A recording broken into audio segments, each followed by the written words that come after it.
시간 연이어서 계속 기도하겠습니다. 오늘 저녁 특별히 대한민국 건국과 제주 4.3 사건의 진실에 대해서 우리에게 귀한 말씀을 주실 우리 강사로우신 우리 김학성 교수님을 위해서 오늘 함께 하시는 우리 모든 분들이 이 시간 정말 하나님의 음성을 들을 수 있도록 진실의 말씀을 들을 수 있도록 우리에게 더욱더 믿음을 주시고 또 담대함과 용기를 주셔서 이 힘들고 어렵고 혼돈과 혼란의 시대에 정말 믿음으로 전투하고 싸워 승리할 수 있도록 한 번 더 주님을 크게 찾고 기도하시겠습니다. 주여!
찬양과 영광을 받으시기에 존귀하신 하나님 우리 아버지 감사합니다. 참으로 혼돈과 공허와 흑암이 깃든 이 땅에 주께서 생명의 구원의 복음을 주시옵시고 이렇게 장족의 구원과 발전을 가져와서 세계 속의 선교 한국으로 삼아주신 것을 감사를 드려옵나이다. 주여 지금의 자유와 이 풍요로움과 이 놀라운 축복들이 모두가 다 하나님의 은혜였고 하나님의 복이었고 주께서 이 시대만에 허락하신 놀라운 비전과 사명임을 우리가 고백하며 확신합니다. 그러나 저희들이 믿음으로 살지 못했고 이 사명을 감당하지 못했고 주의 뜻을 온전히 이루어드리지 못함으로 말미암아 나라의 위기 상황에 놓여졌고 한국교회의 어려움 상황에 놓여졌습니다. 주여 불쌍히 여겨 주시옵소서. 주님 용서하여 주시옵소서. 이 시간도 주 앞에 통회하고 자도가오니 주여 저들에게 회개의 영을 부어주셔서 주님 앞에 진정코 회개할 수 있도록 은혜 주시기를 간절히 바랍니다. 다시 한번 저들에게 한국교회의 우리 모든 성도들 위해 이 대한민국의 주님이여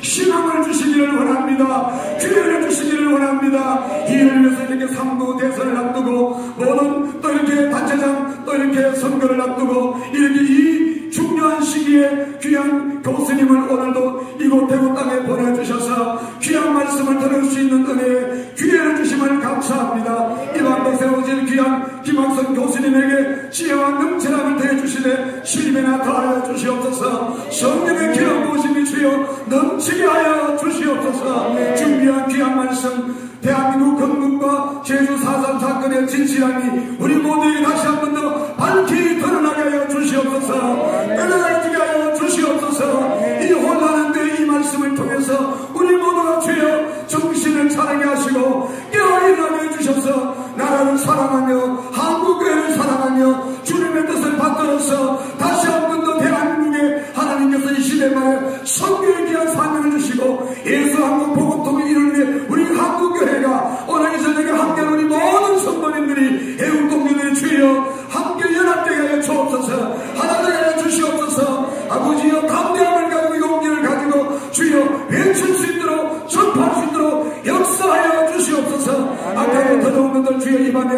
언신도 하지 못하게 하시고 주의 전문천사 파송하시며 주의 성령께서 이 가운데 강하게 인자하여 주시옵소서. 주여 우리의 마음 받들이 주여 옥토가 떼어서 30배 60배 100배 주시는 귀한 말씀에 아름답게 결실할 수 있도록 그 결실한 이 가정에서 주여 사회 속에서 그리고 직장 속에서 그리고 교회 속에서 모든 영역 가운데서 주여 나타나도록 축복하여 주시옵소서. 주님 한 사람도 빈 마음으로 돌아가지 않게 하시고 하나님을 만나는 마음이 되게 하시고 주의 음성이 들려지게 하시고 새로운 사명의 주여 두 줌을 불 던지고 아버지여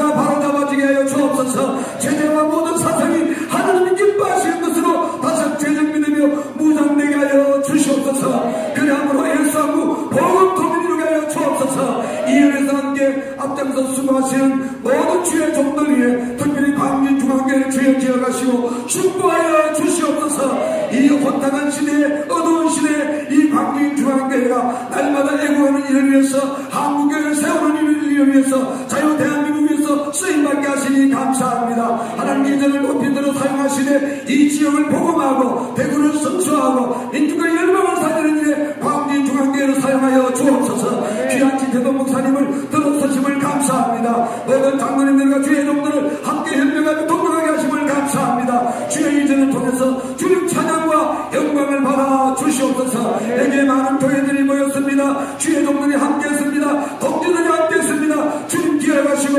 역사하시고 축복하여 주시옵소서. 함께 하심을 믿습니다. 예수님 이름으로 기도하옵나이다. 아멘. 네, 이 시간 여러분 읽기 잘하신 우리 김학선 교수님 나오셔서 귀한 말씀 귀한 강의해 주실 때에 마음을 활짝 여시고 정말 우리 대한민국의 건국의 진실함과 그리고 또 제주 4.3 사건을 통해서 얼마나 지금 또 혼란을 우리가 가지고 있습니까? 사실 우리는 알지만은 오늘 이 일이 또 여기서뿐만 아니라 여러 유튜브를 통해서 여러분의 또 그 간증과 또 청파를 통해서 알려질 수 있도록 우리 마음으로 활짝 열고 우리 교수님을 맞이하며 강의 듣도록 하겠습니다. 우리 나오실 때 감사한 마음으로 박수로 한번 환영하십시다.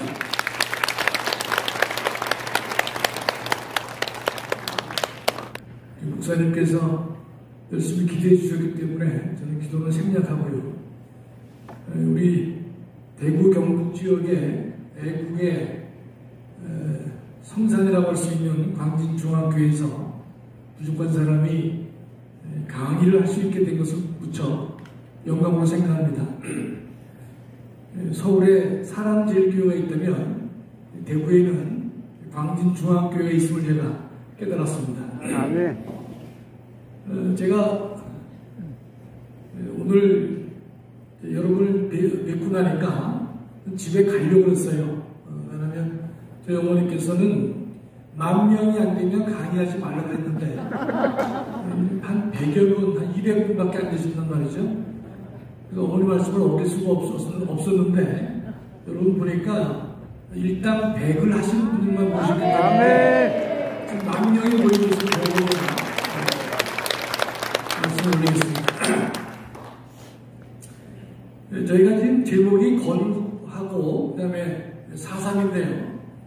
대한민국 국민들은 건국 과정을 잘 모릅니다. 왜 모르는가 하면 학교에서 정확하게 설명을 안 해주고 있고 또 70년 그 전의 역사이기 때문에 설왕설래할 수도 있는 것이고 좌파와 우파의 갈등이 크기 때문에 우리 젊은 학생들도 많이 있는데 이 전교조 영향을 받고 있는 많은 학생들은 좌파 쪽의 시각만 가지고 있습니다. 그래서 이제 어떤 시각들이 많이 있냐면 이승만 대통령은 독재자다, 권력욕에 사로잡힌 사람이다, 이런 식으로 이제 이야기를 하고 있는데 제가 단언코 말씀드리지만 대한민국에서 이승만 대통령을 언급하는 사람들 중에서 이승만에 관련된 책을 한 권도 읽어보지 않은 사람이 저는 거의 다라고 저는 생각합니다. 비판하는 사람들이 거의 95% 이상은 책 한 권도 읽지 않고 옆에서 하는 얘기 듣고 절한단 말이죠. 그것이 대부분의 현실입니다. 그럼 제가 오늘 저는 보수우파에 속하기 때문에 그쪽 시각에서만 설명을 드린다고 여러분이 오해할 수 있겠지만 여러분 강의를 잘 들으시고 합리적으로 우리가 판단하는 것은 건전한 상식에 입각해서 옳은가 무엇이 옳은지 그런지를 우리가 판단하는 것입니다. 예를 들어서 이런 겁니다. 지금 여러분이 그 공부를 얼마나 하셨는지 모르겠지만 이승만 대통령은 남북 분단의 원흉이다, 그런 말을 많이 합니다. 그래서 우리가 이승만 대통령의 정읍 발언에 대해서도 상당히 그 비판하는 시각들이 많이 있는데 옳은 것인지, 때문에 남북한의 농지개혁을 하게 되는데 북한의 농지개혁이 잘 된 것인지 남한의 농지개혁이 잘 된 것인지, 이승만 대통령은 당시의 지주계급과 연합되어서 농지개혁을 게을리했다 이런 지적들이 많이 있는데 그것이 옳은지 그런지 이런 등등을 한번 살펴보겠습니다. 이어서 4.3 사태, 여순 사태, 그다음에 국가보안법이 언제 만들어졌고 6.25 전쟁과 관련돼서 어떤 일들이 먼저 있었는지, 그다음에 그것이 이제 조용해지다가 2000년에는 김대중 대통령 정부 때 제주 4.3 특별법이 처음으로 만들어졌는데 조용하게 흘러오다가 현 문재인 정권 하에서는요, 문재인 대통령은 2020년 4.3 추모사에 가서 어떤 말을 했냐면 먼저 꿈을 꾸었다는 이유로 제주는 천창을 죽음을 맞이했다. 이런 이상한 발언을 해요. 그다음에 21년도에는요, 작년이죠. 한 걸음 더 나가서 남근원 반란 세력을 진압한 군인과 경찰, 군경을 국가폭력이라고 규정을 했습니다. 그 작년 4월 3일 날 제주 추모사에서 했습니다. 제가 그 말을 듣고 격분을 해가지고 4월 14일 날 조선일보에 의견문고를 했습니다. 문 대통령의 제주 4.3 추모사는 헌법 위반이다. 제 실명을 걸고 의견문고를 했습니다. 그것은 의견문고를 내려면 돈이 많이 드는데 전광훈 목사님께서 제 글의 내용을 보고 의견문고를 내주셨단 말이죠. 또 한 번 제가 의견문고를 했습니다. 현재 제주지방법원에서 행해지고 있는 많은 작태들을 보면서 도저히 이건 판사의 양심을 갖고서는 도저히 이렇게 할 수 없는 것이다. 거기까지 제가 오늘 강의를 말씀드리고자 합니다. 따라서 제가 이걸 말씀드리려면 45년 8.15부터 지금까지 과정, 6.25까지는 말씀드리고 이후에 문재인 정권 하에서 이루어진 것을 제가 정리해서 말씀을 올리겠습니다.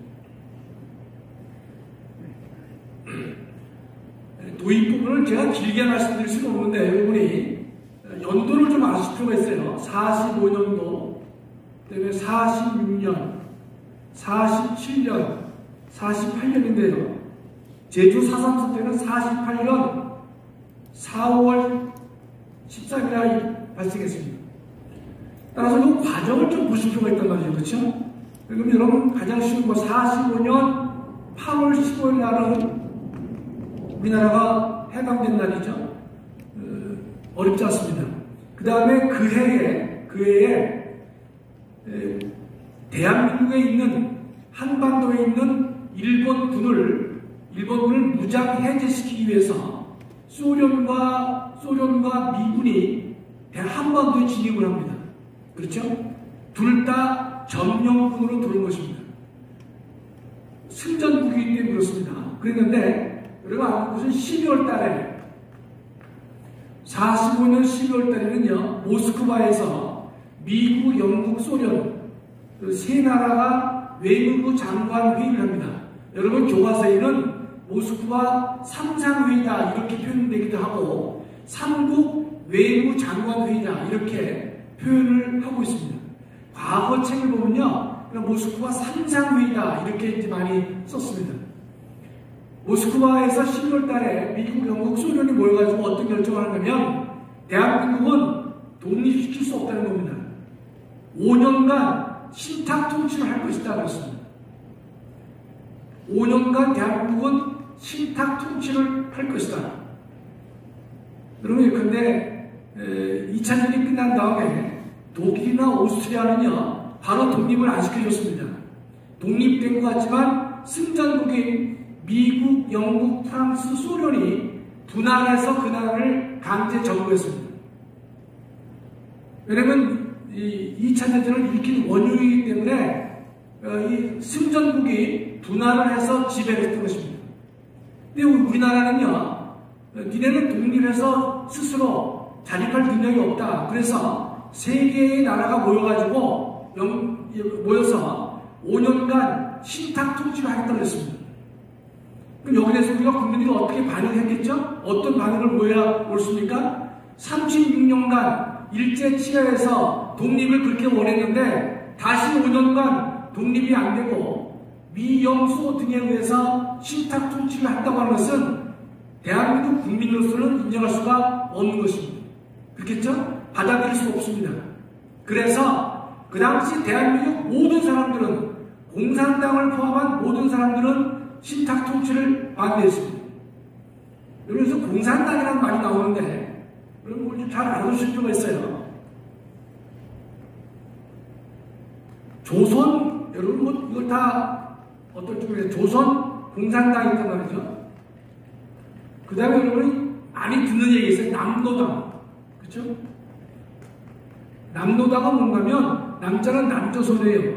남조선 노동당의 약자가 남노당입니다. 그럼 북쪽에서도 노동당이 있었겠죠? 북노당이라고 했지만 그건 거의 언급이 잘 안 됩니다. 남한에서 활동한 것이 남노당이에요.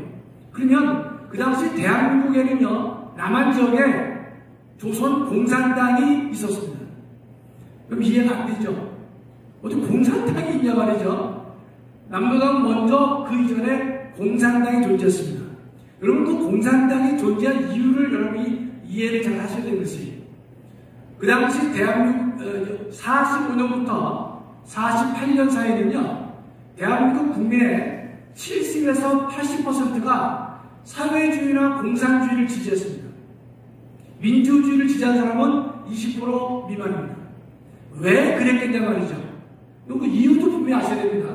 두 가지 이유를 전 제시할 터인데, 하나는 뭔가면 세계사적으로 보면요, 20세기 초반은 공산주의 시대라고 일컬어집니다. 그 말을 이해하셔야 돼요. 그게 무슨 뜻이냐면 20세기 초반이니까 1900년도죠. 여러분 1917년에 세계 최초로 러시아가 무너지고 소련으로 공산화가 이루어집니다. 1917년입니다. 세계 최초로 이 지구상에 공산국가가 등장한 겁니다. 그러면 그 당시에는요, 공산국가가 상당히 매력을 주는 국가였을 수가 있습니다. 왜 그럴까요? 가진 자만의 나라가 아니라 노동자, 농민과 같이 못 사는 사람 다수가 노동자, 농민인데 그들이 원하는 나라를 만들어보자 라는 슬로건 하에 만들어진 것이 공산주의입니다. 따라서 상당수의 국민들은요, 공산주의를 선호할 수밖에 없는 것이, 본질은 잘 모릅니다. 경험하지 않았기 때문에. 따라서 여러분, 상해 임시정부가 언제죠? 1919년입니다. 그렇죠? 1919년은 3.1운동이 있었단 말이죠. 3.1운동이 거사가 실패로 끝났지 않습니까? 그러나 바로 다음 달 4월 3일 날 상해에서 임시정부를 만들었습니다. 다 아시죠? 임시정부라고 하는 것은?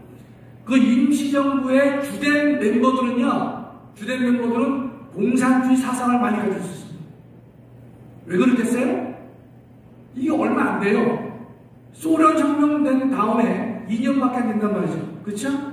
그러면 소련 밑에 어디가 있습니까? 몽골이 있습니다. 몽골 밑에 중국이 있어요. 소련이 공산을 했기 때문에 그 밑에 있는 몽골도 이어서 공산화가 됩니다. 공산주의가 좋은 거예요. 좋아 보이는 거예요. 그 다음에 밑에 중국도 공산화될 수 있다 이런 뜻입니다. 그렇기 때문에 상해 임시정부에 있는 요원들은요, 누구의 독립자금을 많이 받았냐면 레닌의 돈도 많이 받았습니다. 레닌의 돈. 이번 그 문재인 정권에서 홍문도라는 사람이 지난번에 카자흐스탄에서 유해가 왔단 말이죠. 그런 사람들은 레닌한테 총도 받고 돈도 받은 사람들이에요.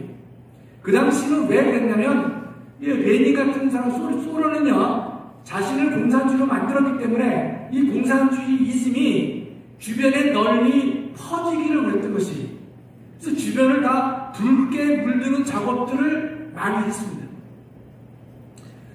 바로 첫째 이유입니다.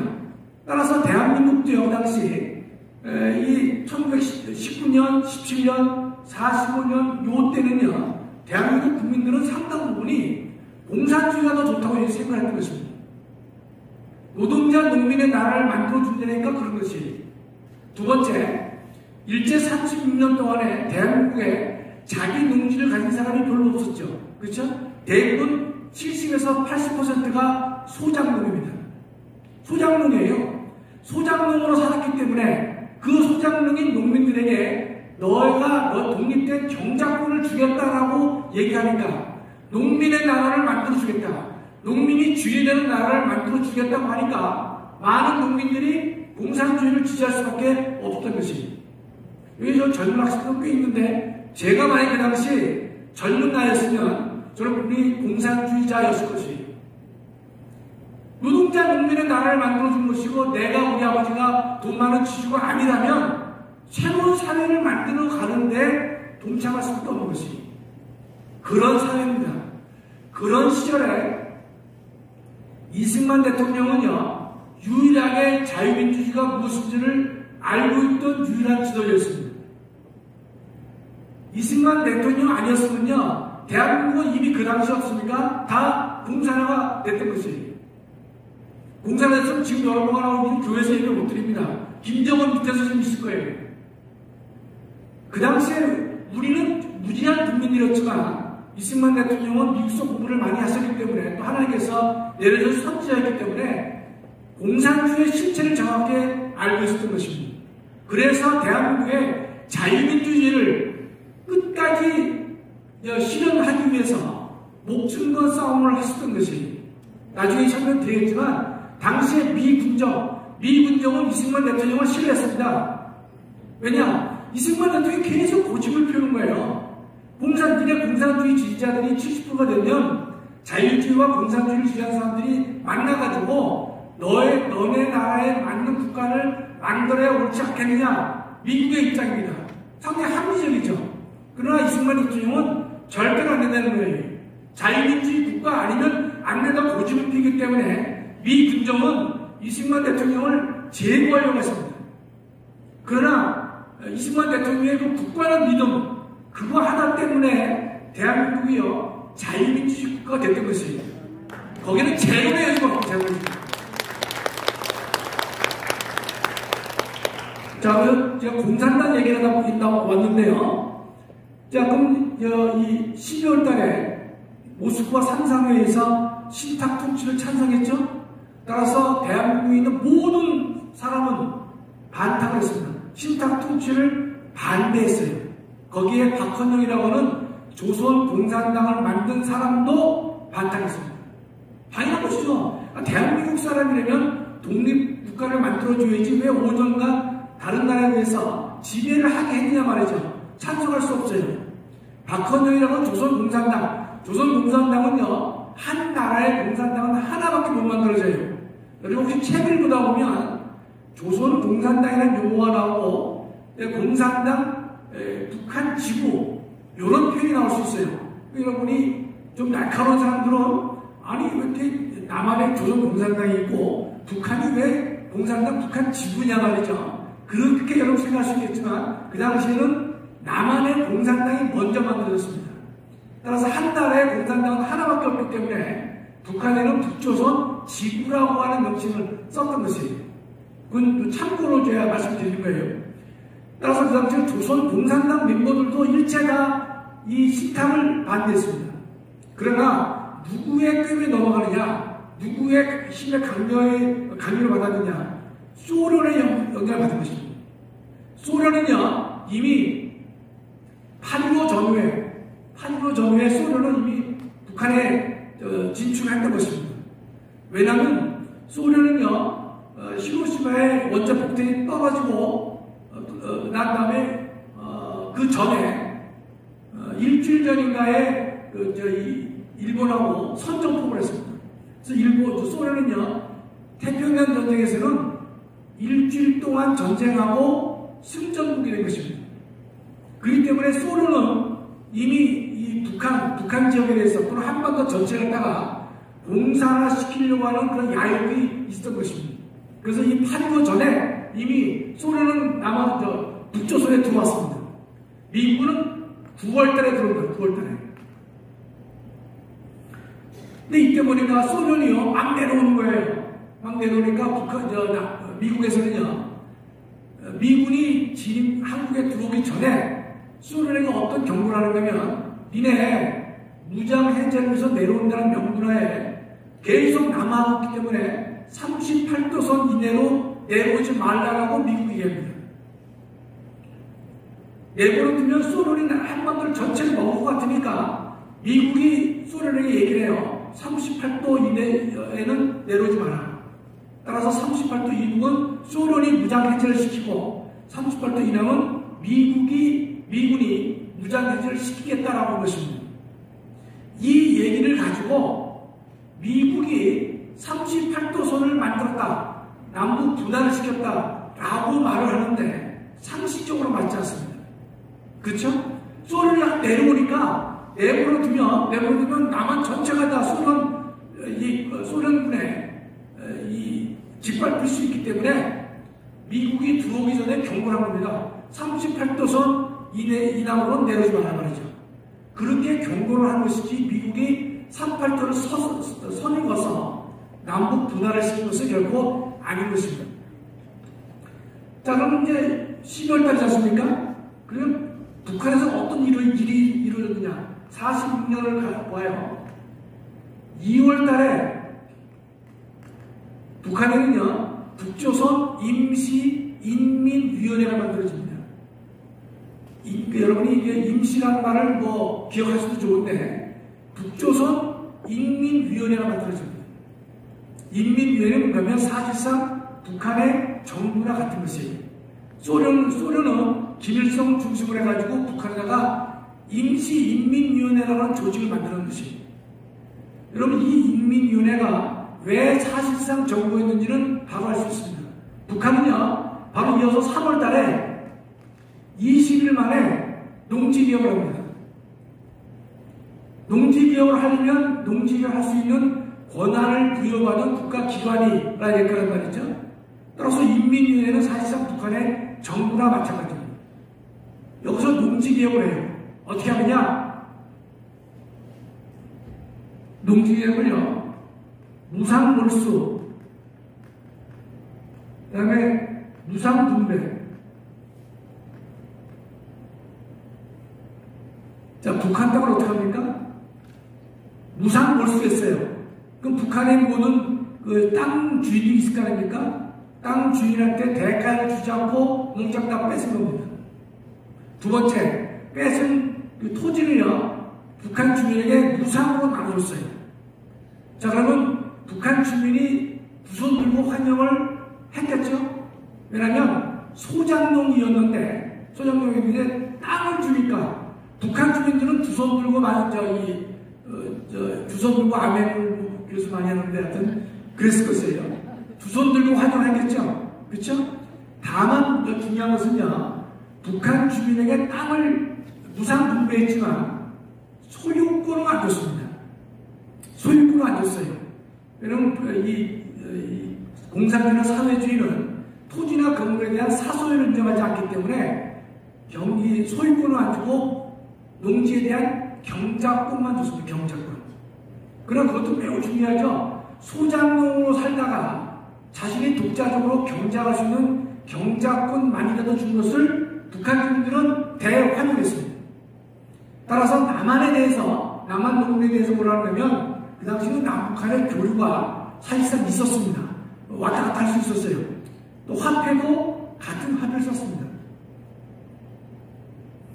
자, 그럴 경우에 남한의 농민들은요, 이승만 정부에 대해서 뭐라 하냐면 미 군정에 대해서 왜 우리는 농지개혁 안 하냐 말이죠. 그렇게 막 항의를 했던 것이, 우리도 빨리 농지개혁을 하자, 이렇게 이제 주장을 했겠죠. 그랬는데 남한의 농지개혁은요, 뒤늦게 이루어집니다. 뒤늦게. 북한같이 요거 20일 만에 못했어요. 남의 거를 공짜로 뺏었다가 놀아주니까 20일 만에 가능해요. 근데 남의 토지를 공짜로 뺏어도 됩니까? 그 강도죠. 안 된단 말이죠. 그러니까 토지를 국유화시키려면 지주에게 뭔가 대가를 줘야 됩니다. 얼마큼 주는지는 별론이고 어떤 대가를 줘야 될 거란 말이죠. 그렇죠? 그래서 남한은요, 유상몰수의 유상분배가 된 겁니다. 정반대가 되는 것이죠. 이건 북한은 무상몰수의 무상분배지만 남한은요, 남조선은 유상몰수의 유상분배를 합니다.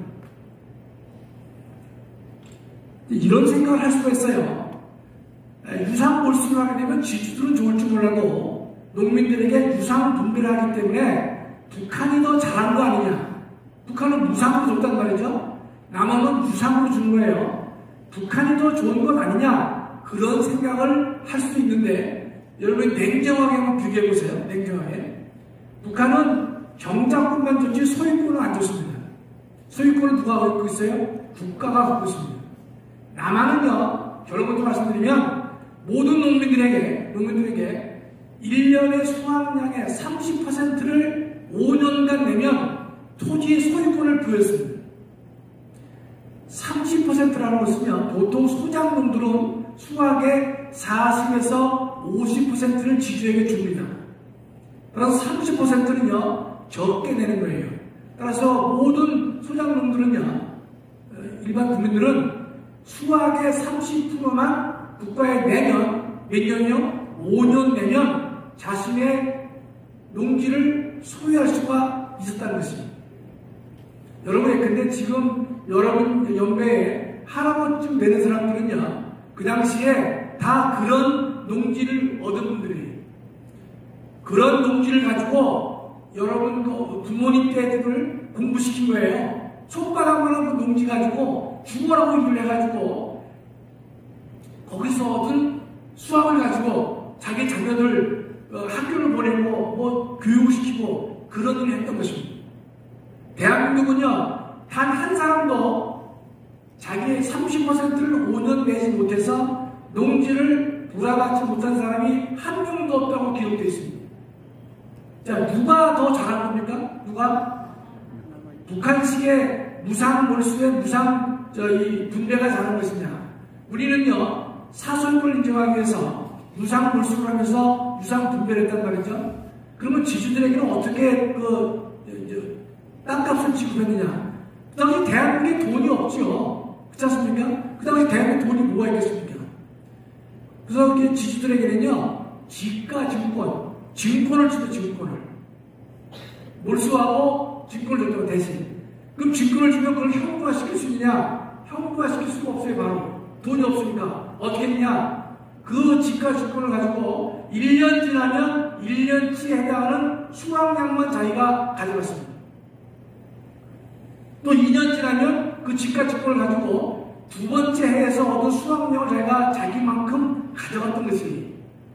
누가 더 손해를 봤죠? 지주들이 더 손해를 봤던 것이. 따라서 농지 개혁이 끝난 다음에 대한민국은 큰 분란이 없었던 이유는요, 가난한 소작농들의 이익이 더 돌아갔기 때문에 지주들이 상대적으로 손해를 봤습니다. 그래서 안정적인 토지 개혁을 하게 됐던 것이에요. 여기서 여러분 중요한 사실을 하나 아셔야 돼요. 자, 유상몰수와 유상분배를 하려고 하니까 농지 개혁이 늦어질 수밖에 없죠? 그렇죠? 당연히 늦어진 겁니다. 이걸 가지고 그런데 이승만 대통령이 뭐 지주들과 합작을 해가지고 농지 개혁을 게을리했다 이렇게 비판하는 것은요, 절대로 옳지 않습니다. 또 그것이 절대로 옳지 않은 가장 중요한 이유가 있어요. 미리 앞당겨서 말씀드리면, 자, 이게 48년이죠. 49가 있고 50이 있어요. 50년 6월 25일 날이 6.25 전쟁입니다. 6.25 전쟁이 있었어요. 그런데 지금 우리나라는 48년도에 국회의원을 뽑았고, 그게 재원 의원입니다. 재원 의원은 임기가 2년이었어요. 그래서 두 번째 국회의원을 뽑을 때는 임기가 4년이에요. 48년에 국회의원을 뽑았기 때문에 2년 임기니까 언제 또 뽑습니까? 50년도에 뽑았습니다. 언제 뽑았느냐? 5월 30일 뽑았습니다. 이때 5월 30일 국회의원 선거를 했던 것이 이해가 되죠? 48년 5월 10일 총선거를 했고 임기 2년이니까 2년 지나서 50년 5월 30일 국회의원 선거를 했어요. 자, 그렇다면 이승만 대통령이 정상적인 사람이라면 농지개혁을 빨리 완수를 해야 국민들이 표를 줄 거 아닙니까? 그쵸? 5월 30일 국회의원 선거를 하게 되니까 이승만 대통령에 대한 업적을 평가받으려는 선거잖아요. 그쵸? 그러면 모든 사람이 5월 30일 전에 농지개혁을 완성토록 하지 않으면 안 됐을 거다 이런 뜻이죠. 그건 지극히 상식적인 얘기입니다. 그렇죠? 따라서 이승만 대통령이 늦게 했다? 그건 있을 수 없는 얘기입니다. 또 두 번째는요, 정말 하나님께 감사할 일이 있어요. 뭐였냐면, 이 농지개혁을 5월 30일 이때 다 완성된 게 아닙니다. 5월 30일은 국회의원 선거가 있었고, 5월 30일까지는요, 농지개혁이 완성된 거 아니에요. 그 이후까지도 딜레이됐습니다.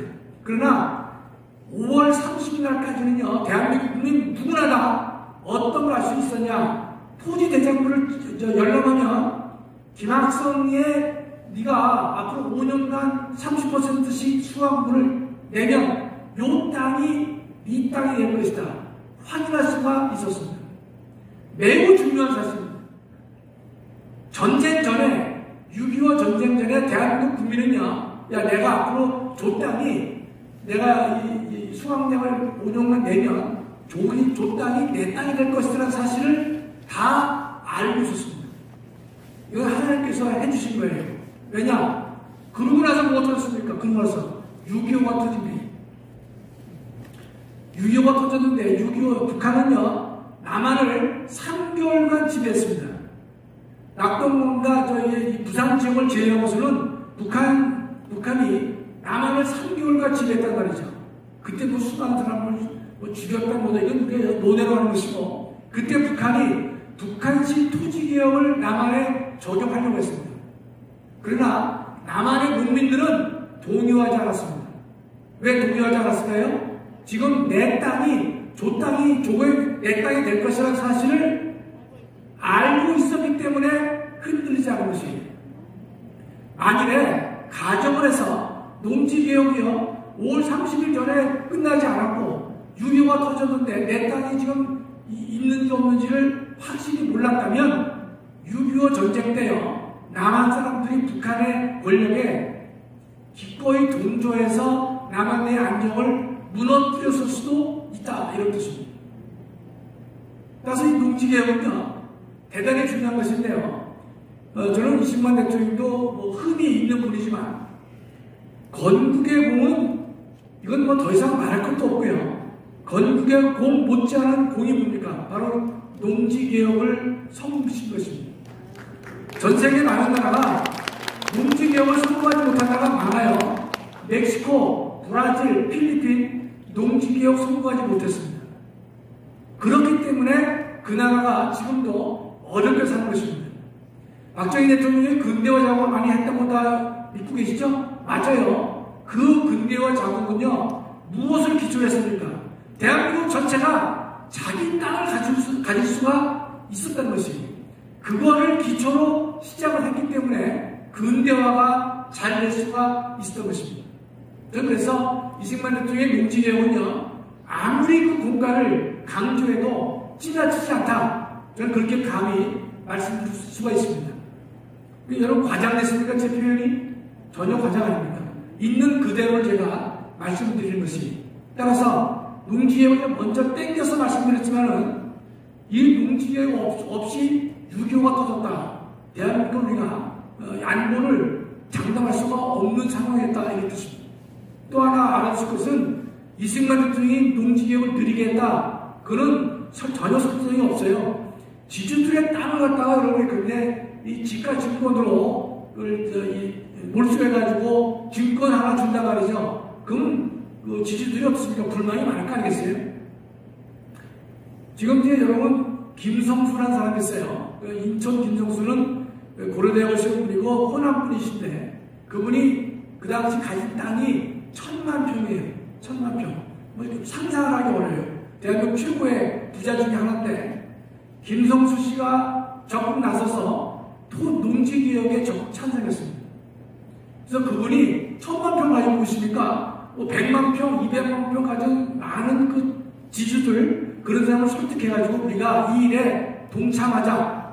대지주가 적극적으로 동참을 했기 때문에 농지개혁은 성공할 수 있었습니다. 그런데 문재인 정부 들어와서는요, 김성수 씨가 갖고 있는 훈장을 삭탈했습니다. 그가 7.18한 이유로 삭탈을 했어요. 여러분, 대한민국에는요, 일제시대에서 삶을 사신 분들은요, 다 7.18하고 봐야 돼요. 어느 사람이 안 7.18합니까? 다 7.18지. 그러면 그 시대에서요, 돈 푼개나 벌고 사업에 성공하고 하는 사람들은 일본 권력의, 제국주의 권력의 비위를 맞추지 않고서는 살아남을 수가 없었던 그런 시절입니다. 저는 그분의 편을 지는 건 아니에요. 이 정부는 계속 과거 역사만 뒤집어가지고 다 7.1이라는 자기 잣대를 들이대가지고 7.18하고 몰아붙여가지고 훈장을 삭탈을 했는데 제가 볼 때는 정말로 아쉽다 이런 뜻입니다. 자기 집을 돌아보면요 7.18 아닌 사람 없어요. 다 7.18 했습니다. 주서 아닌 사람이 없습니까? 뭐 김영웅이 떠드는데 남의 뭐 창식에 매기는 자기 어머니가 창식에 대한 얘기는 숨기고 앉아있단 말이죠. 그런 식으로 해서는 안 된다는 뜻이. 이 정도만 농지개혁 말씀드리겠습니다. 자, 그럼 다시 46년으로 돌아옵니다. 46년으로, 그렇죠? 46년 3월달에 뭐가 있었어요? 북한의 농지개혁이 있었어요. 20일 만에 끝납니다. 무상 몰수의 무상 분배로 이 농지개혁을 단행했어요. 그랬는데 곧 5월달에 여기죠? 5월달에 미소 공동위원회가 결렬됩니다. 결렬. 이게 무슨 말인가면 여기 보시면 모스크바 삼국 외상회의가 있었죠. 신탁 통치를 하자고 그랬죠. 그랬는데 그 당시 영국 같은 경우는 나라가 머니까 또 관심도 없으니까 그러면 앞으로 한반도는 미군과 소련이 중심이 돼가지고 한반도에 어떤 나라를 만들 것인지 갖다가 우리가 도와주자. 그래서 만들어진 것이 뭡니까? 미소공동위원회입니다. 미소공동위원회는 이 모스크바 삼상회의의 구체적인 실행 방안이에요. 그랬는데 미소공동회의는 여러분 알아보실게 젊은 학생이 많아서 좋은데 미소공동회의는 2번 열렸습니다. 2번. 대한민국에서 2번 다 결렬됐어요. 그랬는데 다 아실 필요 없지만 이때 46년 5월달에 미소공동위원회가 결렬됩니다. 미국과 소련이 만났는데 회담이 안 되는 거예요. 회의 진척이 안 되는 거예요.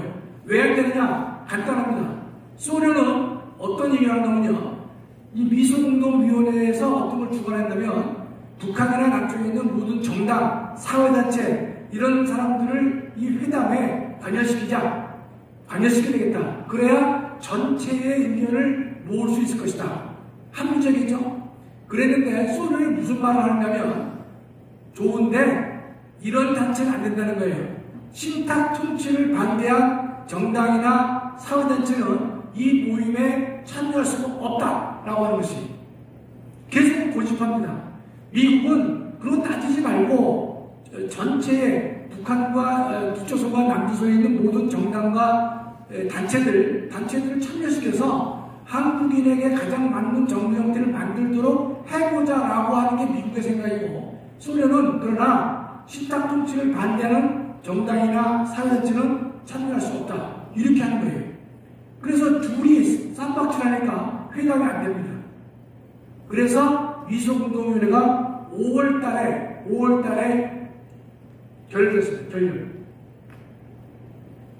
여러분 회담이 결렬될 때는요. 쌈박질 하더라도 어떻게 되는가면 다음 날짜를 잡고 깨지는 경우가 있고 다음 날짜도 잡지 못하고 깨지는 경우가 있어요. 이해되시죠? 그때는 하루 쌈박이 나가지고 다음 날짜를 잡지 못하고 무기 휴회가 된 거예요. 제가 여러분 객관적 사실을 말씀드린 거예요. 이제 주관적 견해가 아닙니다. 자, 그럼 여기서 이승만 대통령은요, 그 당시 이승만 박사죠. 6월달에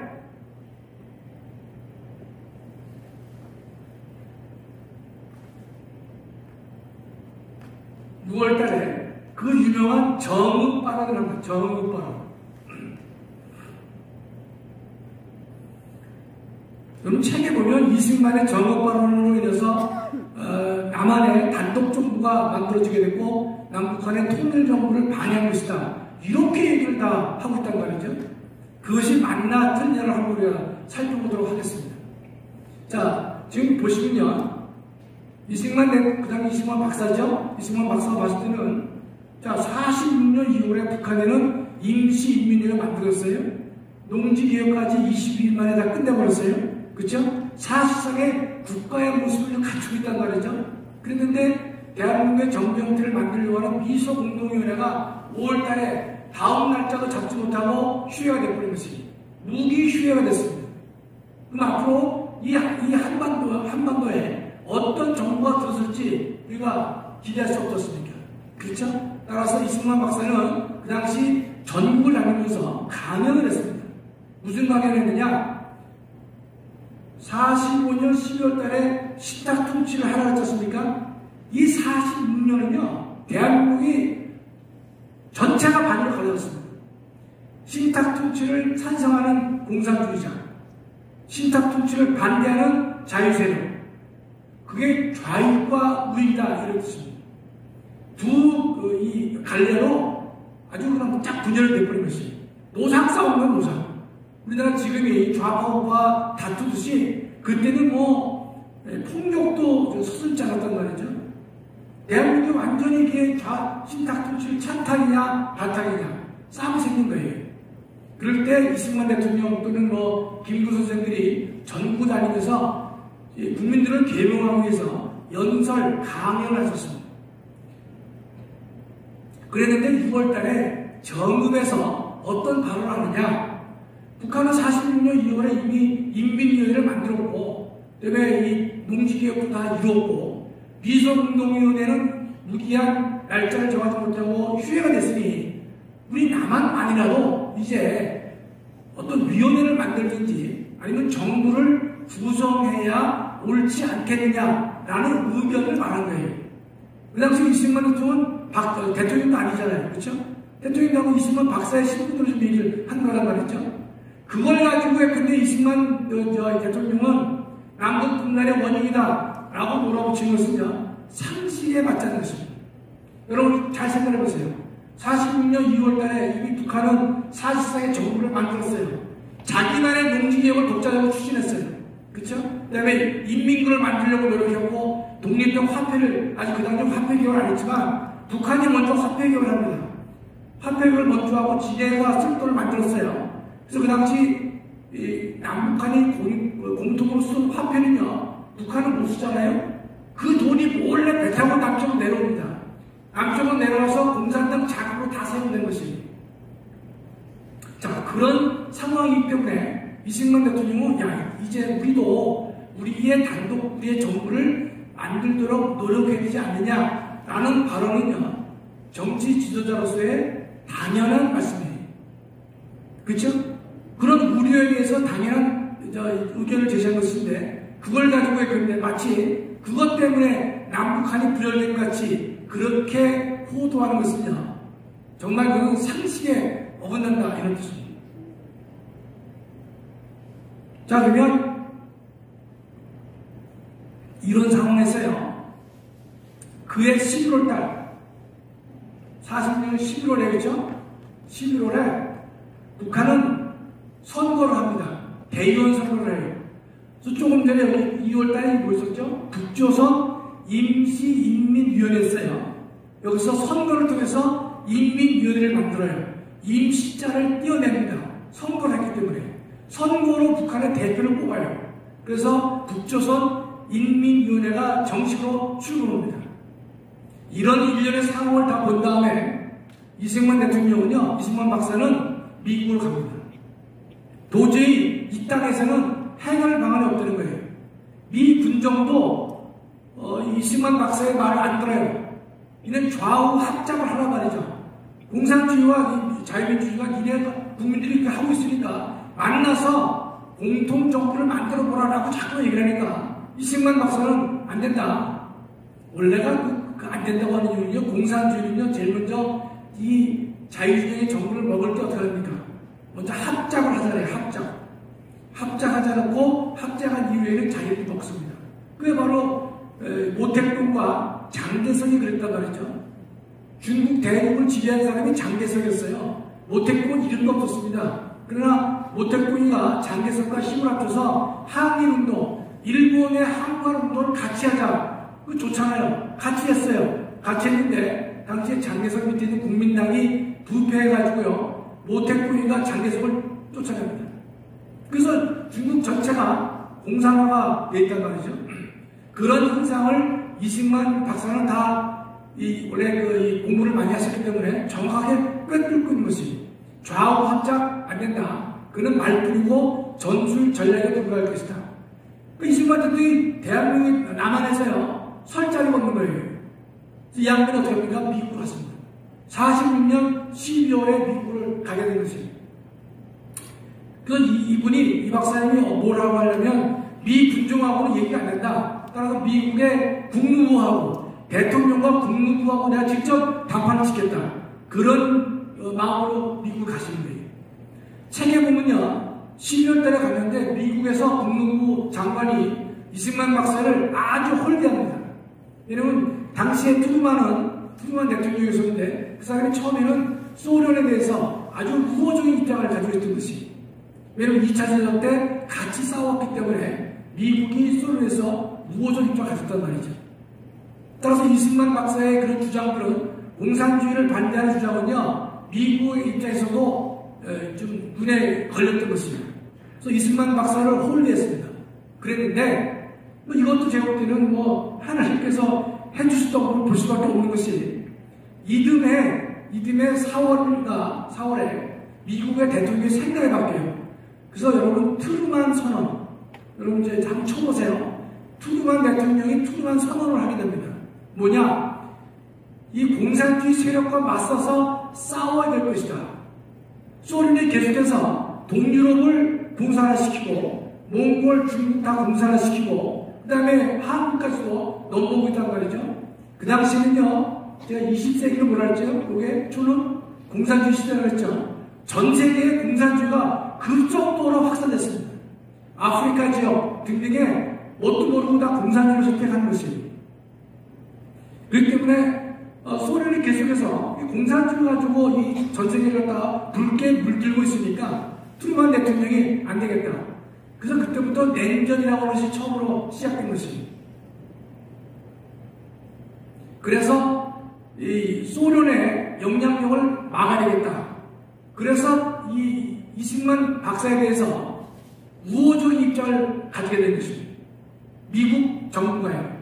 12월 달만 해도 트루만 대통령이 생각이 바뀌지 않았기 때문에 당시에 미국의 국무장관도 이승만 박사를 홀대했습니다. 그러나 이 정책이 바뀌는 바람에 이 근본적으로 큰 선회를 하게 된 것입니다. 그래서 트루만 선언이 있고 바로 이어서 이승만 박사가 한국으로 귀국합니다. 왜? 이제 됐다 라고 해서 돌아오시는 거예요. 자, 그럼 그때가 언제입니까? 47년이겠죠? 그쵸? 47년. 46년 12월에 미국을 갔단 말이죠. 홀대 받았는데 47년 4월에 트루만 선언이 있었기 때문에 들어왔죠? 자, 그럼 제가 여기 칠판을 잘 못 써서 그러는데요. 다 좀 지우고 47년부터 합니다.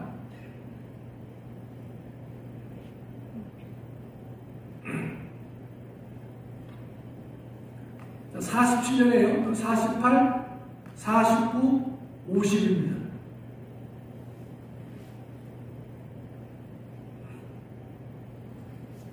자, 47년 4월인가에 이승만 박사가 귀국해요. 마음을 좀 놓았을 거예요. 왜냐면 미국이 소련에 대한 정책을 바꿨구나. 따라서 좀 안심해도 되겠구나. 그래서 미국이 어떻게 하냐면요. 한국 문제를 어떻게 하냐. 미국이 유엔에다가 상정합니다. 유엔에. 그래서 학교에서 배웠을 거예요. 47년 11월.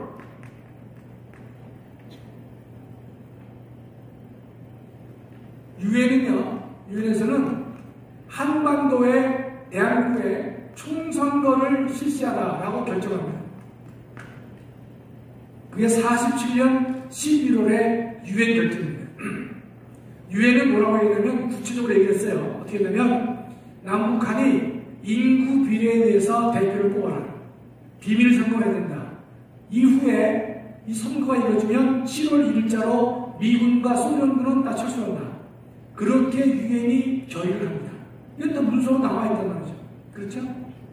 그래가지고 11월 달 아닙니까?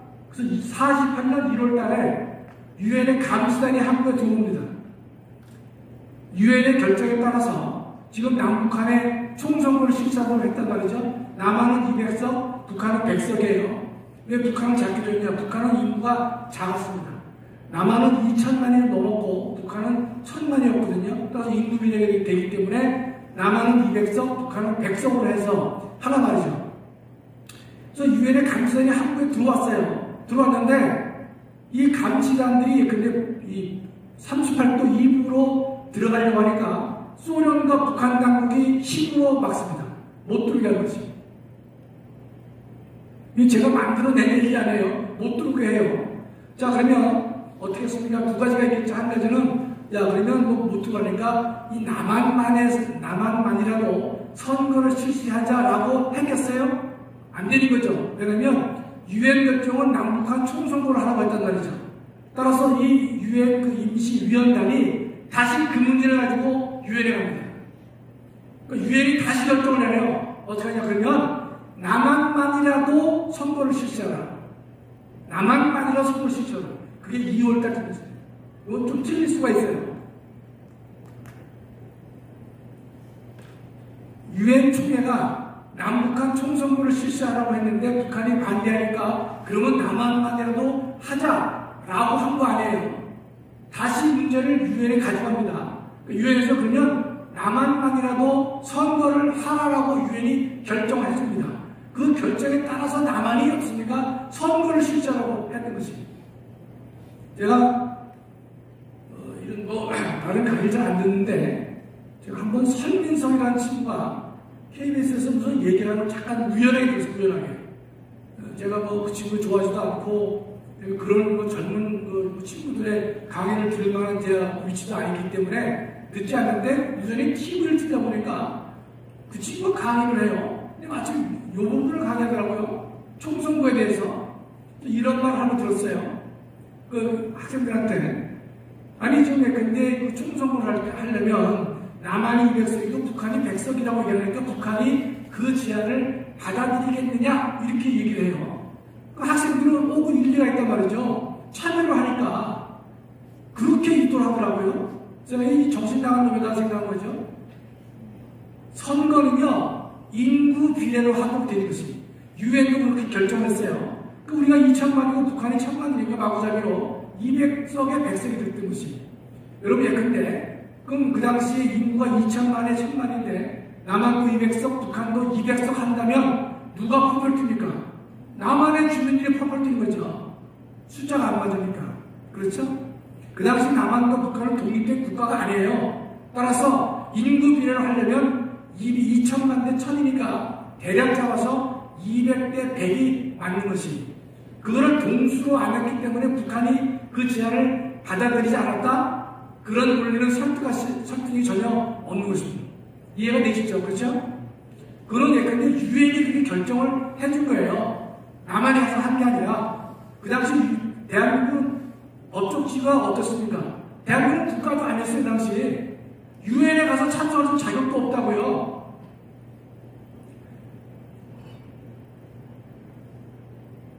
몇 사람들이 그 뒤에 나오는 수많은 간증들이 있어요. 금식 기도를 하고 가가지고 발언기를 얻었다. 여러 가지 얘기가 있는데, 그래서 제가 생략하도록 하는 것입니다. 그래서 2월 달에 선거를 하게 했잖아요. 그러면 이승만 대통령도 찬성했을 것이고, 분명히 말씀드리면 김구 선생도 이 총선거에 찬성했어요. 기록에 다 나와 있습니다. 김구도 찬성했어요. 그랬는데, 그 다음에 북한은요, 입장을 바꿉니다. 왜냐? 자, 잘 이 정세를 보시면 알 거예요. 북한은 이미 40년 2월 달에 임시인민을 만들었죠? 북한의 이 농지개혁을 다 마쳤죠? 그 다음에 인민위원회까지 만들었어요. 독립 북한 국가를 만들어서 이 공산국가를요. 남은 건 뭡니까? 남한을 적화 통일시켜서 북한식의 통일 정부를 만들어야 되는데, 만일 남쪽에서 선거를 통해서 그 정부가 들어서게 되면 그것들을 집어먹을 수 있는 확률이 없습니다. 매우 어려워지는 것이죠. 정부가 없는 상태라면 이걸 먹기가 쉬운데 법적으로 선거를 해서 나라가 만들어지면 먹기가 어렵단 말이죠. 그렇겠죠? 따라서 북한은 이 대한민국에서 5월 10일 예정되어 있는 총선거, 5월 10일 총선거, 남한만에 총선거를 하기로 했어요. 그랬는데 이 총선거를 극력 저지하는 것입니다. 극력 저지하도록 아주 노력을 하는 것이죠. 그 일환이 뭐냐? 그 일환이 대한민국에는 남노당이 있었습니다. 그 당시. 아까 제가 조선공산당 말씀드리고 남노당 말씀드렸는데 이렇게 정리했는데요. 그 당시 이 남한에는요, 조선공산당, 무슨 공산당 해서 공산당도 여러 개가 있었어요. 여러 개가. 그것이 하나로 합쳐진 게 남조선 노동당이라고 생각하시면 됩니다. 물론 다는 안 들어갔어요. 그래서 머릿속에 책을 읽을 때 조선공산당 여러 가지 다양한 이름이 나온단 말이죠. 그러나 그것이 나중에 남노당으로 통일됐다라고 생각하시면 돼요. 물론 다 들어가지는 않았습니다. 그러니까 남한에는 남노당이요, 제주도에는요, 남노당, 제주도당이 있었습니다. 제주도당에 시켜가지고 4월 14일입니다. 그렇죠? 4월 3일이겠죠. 4월 3일이죠. 여기 이제 5월 10일 총선거예요. 4월 3일 새벽 2시를 기해서 이 사람들이 무장 봉기를 한 겁니다. 제주도당, 남도당 그 무장 무역대들이 그 사람들이 상당수의 무기를 소지하고 있었어요. 무기가 어디서 나오느냐? 이런 겁니다. 제주도는요, 2차 대전 당시에 일본 사람들이 제주도는 미국이 쳐들어오면 그걸 항거하기 위해서 제주도에는 수많은 폭탄이라든지 이런 것보다 저장했습니다. 여러분 지금도 가끔 뉴스를 보면요, 제주도에 보면 뭐 굴도 발견되고 막 그래요. 왜냐면 그 일본 사람들이 미군에 저항하기 위해서 굴도 만들고 그랬습니다. 그 당시에 무기들을 2차 대전이 끝난 다음에 일본으로 반출하지 못한 무기가 많이 남아 있었어요. 그걸 가지고 4월 3일 새벽 2시를 기억해가지고 제주도에 경찰 지서가 24개입니다. 24개인데 12개의 경찰관서를 일제시키고 합니다. 현재 판례를 보면 12개 또는 11개예요. 그건 뭐 대체 없죠. 24개 중에 12개를 공격합니다. 그래서 이 경찰관서를 방어합니다.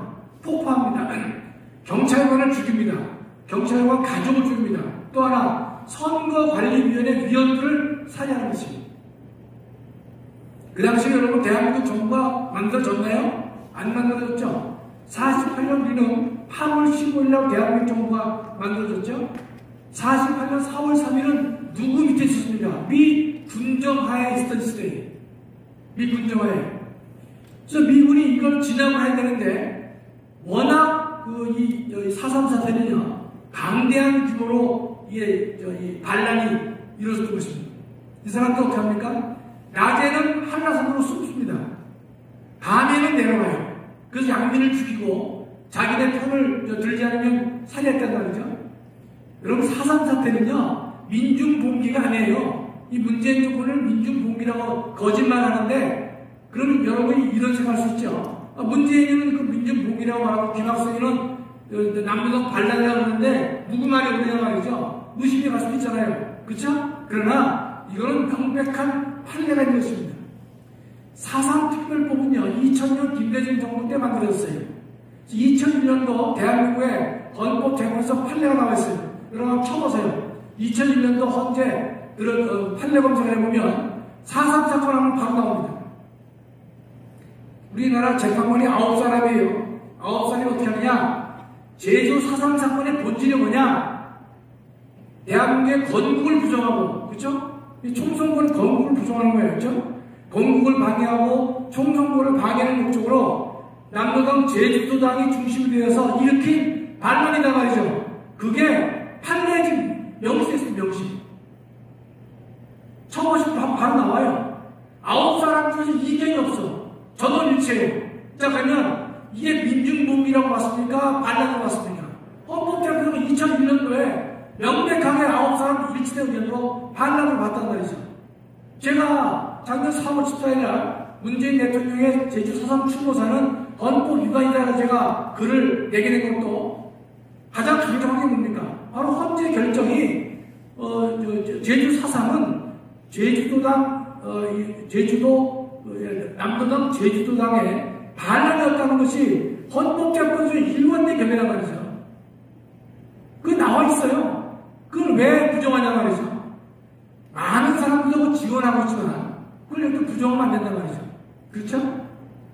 그래서 이 당시에 이 4.3은요, 얼만큼 지속했냐면 저게 6년 동안 저 반란 사건이요, 언제 끝나냐면 54년 10월에 끝납니다. 6.25가 다 지난 날에 끝나요. 얼마나 조직적으로 반란했으면 그렇습니까? 민중이 봉기하면 6년간 대한민국이 진행을 못합니까? 말도 안 되는 거죠. 6년간 반란해서 6년간. 54년 10월이라는 계례도 있고 57년이라는 계례도 있는데 판례 다 나와요. 그러나 헌재는 54년 10월에 종료됐다라고 얘기합니다. 왜냐? 54년 10월부터 한라산 입산이 허용됩니다. 완전히 다 이 4.3의 반란들이 다 제압이 됐기 때문에 제주도 입산을 다 금지했었는데 54년 10월에 입산을 허용하는 것이 헌재의 결정이 나온 것이죠. 그렇죠? 따라서 제 개인의 주관적인 생각을 말씀드리는 것이 아니라 저는 원래 그렇게 봤지만 헌법재판소 객관적으로 분명히 얘기하고 있다 이 뜻이. 민중봉기를 6년이나 합니까? 대한민국이 그렇게 허당인 나라입니까? 자, 그 다음에 여러분 제주 4.3이 있었잖아요. 5월 10일날 총선거가 있었죠. 한 달 뒤에. 여러분 재원 국회의원은 200명인데 200명. 남한이 아까 뭐랬어요? 200명이라고 했죠? 300명, 100명은 북한이고 200명은 남한이란 말이죠. 재원 국회의원은 임기 2년에 200명이었어요. 그랬는데 국회의원 중에서 198명만 뽑았습니다. 왠지 아세요? 제주도는 선거구가 3개입니다. 3개인데 4.3 반란을 하는 바람에 2개 선거구에서 국회의원을 뽑지 못했습니다. 하도 극렬하게 정하기 때문에 선거를 못했다니까 대한민국에서. 그래서 재원 국회의원을 찾아보세요. 198명으로 나옵니다. 2개 선거구에서 국회의원 선거를 못했습니다. 하면 죽이고 말이죠. 선거 방해하고 그래가지고 못했던 것이에요. 이것만 봐도 누가 어떤 목적을 했는지를 분명히 알 수가 있는 것입니다. 자, 그런데 여러분 여순 반란 사건이 있어요. 여순 반란 사건. 그게 뭐냐? 자, 이제 5월 10일 총선거는 198명에 2명이 못했어요. 그래서 8월 15일날 이제 대한민국 정부가 수립됐습니다. 수립되는데 이때도요, 이 남한에 빨갱이가 많이 있던 것이에요. 그랬는데 10월 19일날 8월 15일날 대한민국 정부가 만들어졌죠. 그러니까 이승만 대통령 정부가 들어선 거예요. 들어섰는데 4.3이 진압이 안 됩니다. 그렇죠? 그러니까 여수에 있는 14연대, 여수에 있는 군대에 대해서 출동 명령을 내립니다. 니네가 가서 군인에게 명령을 내려가지고 제주도에 가가지고 제주 4.3 사태를 진압하라 라고 명령을 내려요. 왜냐면 경찰력으로 진압이 안 되는 거예요. 그래서 군대를 보내는 겁니다. 군대를 보냈는데 그게 10월 19일 출동명을 내렸는데 여수에 있는 14연대 군인들이에요. 군인들이 반란을 일으켜요. 반란을 일으켜가지고 상사가 24명, 자기가 상관을 24명을 현장에서 죽입니다. 군인들이 반란을 일으켰어요. 그래놓고서 이 사람들이요, 여수에서 있었잖아요. 여수시를 점거합니다. 반란 세력들이. 여수시에다가 북한의 인공기를 개혁했어요. 나머지 사람들은요, 다시 인근에 있는 순천시로 갑니다. 순천시로. 다시 순천시 시청도 점거해가지고 거기에도 인공기를 개혁했어요. 여러분 기록을 다 보세요. 제 말이 틀리나. 그게 바로 유명한 여수 순천 반란 사건이에요. 여수 순천 반란 사건, 여러분 첫째 의문이 있어야 돼요. 아니 조금 전에 4.3 사태는 남로당 제주도당이 반란을 일으키면서 이해가 되는데 어떻게 군인들이 반란을 하냐 말이죠. 그 퀘스천 아닙니까? 어떻게 대한민국 군인이 반란하냐 말이죠. 그거는 이런 얘기인 것이 대한민국은 초창기였기 때문에 그 당시에 대한민국 군인은요 징병제가 아니었습니다. 대한민국 군인을 징병제라는 것은 49년이 걸립니다. 병역법이 49년에 병역법이 처음으로 만들어져요. 따라서 그 전까지는요 군대를 어떻게 하냐면 남자들이 의용봉 자기가 원하면 군대를 갈 수 있었던 것이 아시겠죠? 징병제도로 49년에 만들어져요. 따라서 사람들이 원하면 군대를 갈 수 있었어요. 그랬는데 그 당시에는 이 간첩들이 많았습니다. 그래가지고 지금 경찰이 간첩 아닌가 조사를 해요. 하다 보면 얘가 잡힐 것 같으면요 어떻게 합니까? 군대에 입대를 해요. 군대에 입대해요. 그러니까 군대는요 생각보다 많은 빨갱이가 왜 군대에 있었던 것이 이해가 되시죠? 군인들이 왜 반란을 일으켰느냐? 군대 내에 빨갱이가 많이 있었던 것이 그 이유는 징병제가 아니었다는 뜻이.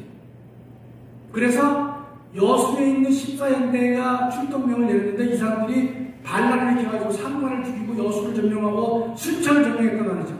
그래서 이승만 정부가 제일 먼저 내린 비상계엄이 여수 반란 사건을 진압하기 위해서 비상계엄을 선포했습니다. 여러분 비상계엄에 대해서 잘 모르실 거예요. 비상계엄은 군이 그 지역을 잠시 점령해서 통치해서 다스리는 겁니다. 1호가 뭐예요? 1호가 여수 반란 사건을 진압하기 위해서 이승만 정부가 비상계엄을 선포했던 것입니다. 그래서 그 거의가 해결됐습니다. 진압됐어요. 그때 잔당들이 있었겠죠. 잔당들. 그쵸? 그 잔당놈들이 다 지리산 빨치로 도망간 거예요. 이런 조정래의 태백산맥이라는 소설을 아실 겁니다. 1000만 부 팔렸습니다. 그게 거의 허구예요, 허구. 물론 소설이니까 허구성이 있겠지만, 그러나 그 조정래가 그 빨치산의 세력들에 대해서 상당히 미화를 많이 합니다. 1000만 부가 팔렸으니까 그걸 읽은 많은 사람들은요, 빨치산에 대해서 참 멋있는 사람이고 조국을 위해서 일하는 사람 아니냐 그런 생각을 할 수도 있겠지만 그는 얼토당토한 얘기입니다. 그때 지리산으로 도망간 놈들은 여순 반란 사건의 주역이란 말이에요. 주역. 여러분 여순 반란 사건들이 뭘 했겠어요? 여수시 점령하고 순천시 점령하면 그만뒀겠어요? 공산당들은 제일 먼저 누굴 죽입니까? 경찰을 죽이네. 경찰을요. 공무원 죽입니다. 목사, 종교인 그런 사람 먼저 죽인 거예요. 교수, 교사. 그런 학살이 이루어진 게 뭡니까? 여순 반란 사건이에요. 자, 그러면 10월 10일이에요. 12월 제가 8일로 기억하는데 이때 국가보안법을 만듭니다. 근데 많은 사람들은 국가보안법을 언제 만드는지를 모를 때가 있는데 반공법과 국가보안법을 혼동할 수 있지만 국가보안법은요 48년 12월 달에 만들어집니다. 이게 여러분 왜 의의가 있겠어요? 저 당시는요 대한민국은 형법이 없었어요.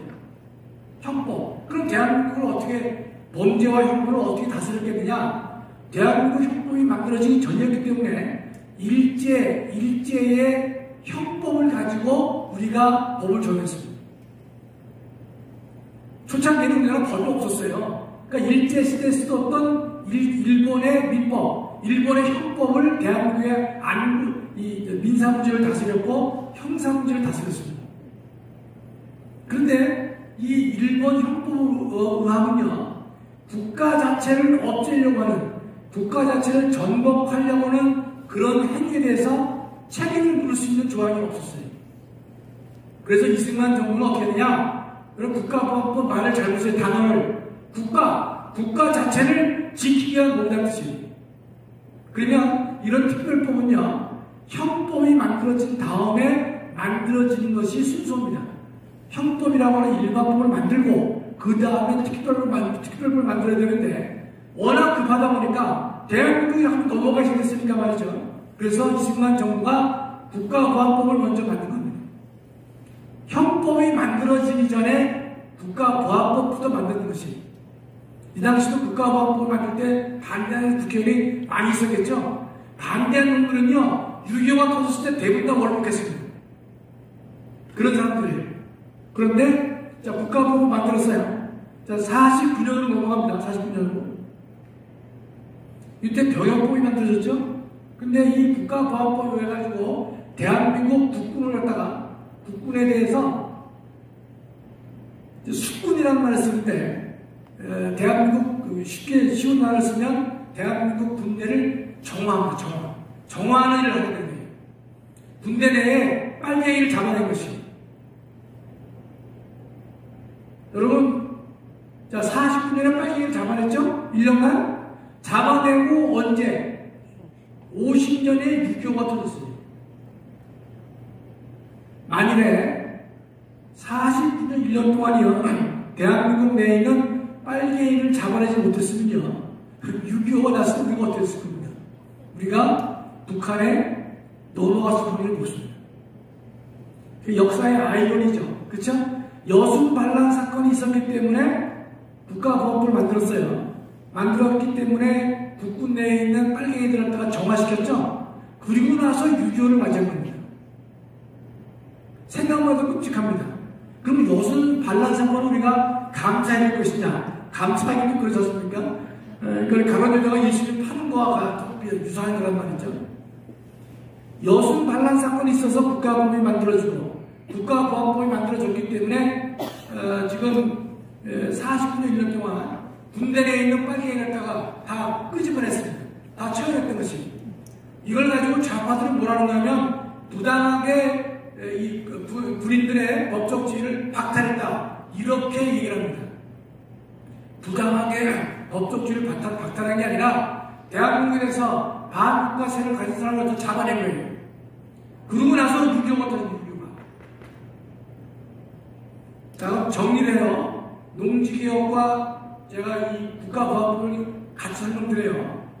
자, 6.25가 나기 한 달 전에 5월 30일 아까 선거가 있었다 그랬죠? 그때 농지개혁이 완성됐죠? 그때 농지개혁이 완성되지 않았더라면 대한민국은 분명히 어떻게 됐을 것이냐. 두 번째, 국가보안법이 만들어지고 국군 내에 있는 이 빨갱이들을 걸러냈단 말이죠? 그거 하지 않고 그 이듬해 6.25를 만났으면 어떻게 됐을 것이냐. 생각만 해도 아찔합니다. 이건 제가 헌법 교수지만 이론적으로 설명이 안 돼요. 이런 일이 어떻게 발생했는지. 그렇지 않습니까? 이상적으로 안 되면 우리가 믿을 밖에 없는 것인데 하나님께서 네가 이 나라를 지켜주셨기 때문에 가능한 거예요. 아멘.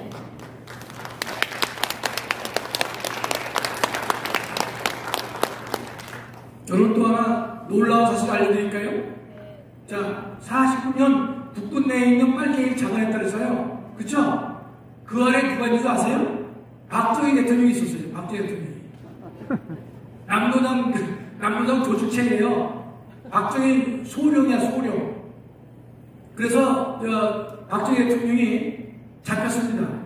잡혀서 군사법원에서 사형 판결받았습니다. 그런데 그 당시에 그 백선엽 씨의 그 회고록으로 나와요. 백선엽 장군이 그 당시 육군 참모총장은 아닌데 백선엽 장군이 그 당시에 그 이 숙군 작업, 군인을 정화시키는 작업에 최종 일선에 최고 책임졌습니다. 별내진 아닌데. 이 양반이 그 박정희 그 소령을 누가 데리고 왔어요. 박정희를 잘 아는 친구가 박정희가 너무 아깝다고 하죠, 인물이. 그래서 데려온 거예요.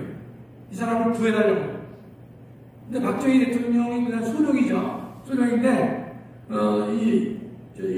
백선엽 장군이다 봤을 때는 사람이 똑똑하고 총명해 보인단 말이죠. 근데 그 당시 이 감형을 해줍니다. 육군 참모총장에게 건의를 해가지고 박정희는 빼달라는 게 아니라 감형시켜달라고 얘기를 합니다. 그 중요한 이유 중에 하나가 박정희 대통령이 남로당 조직책이었어요.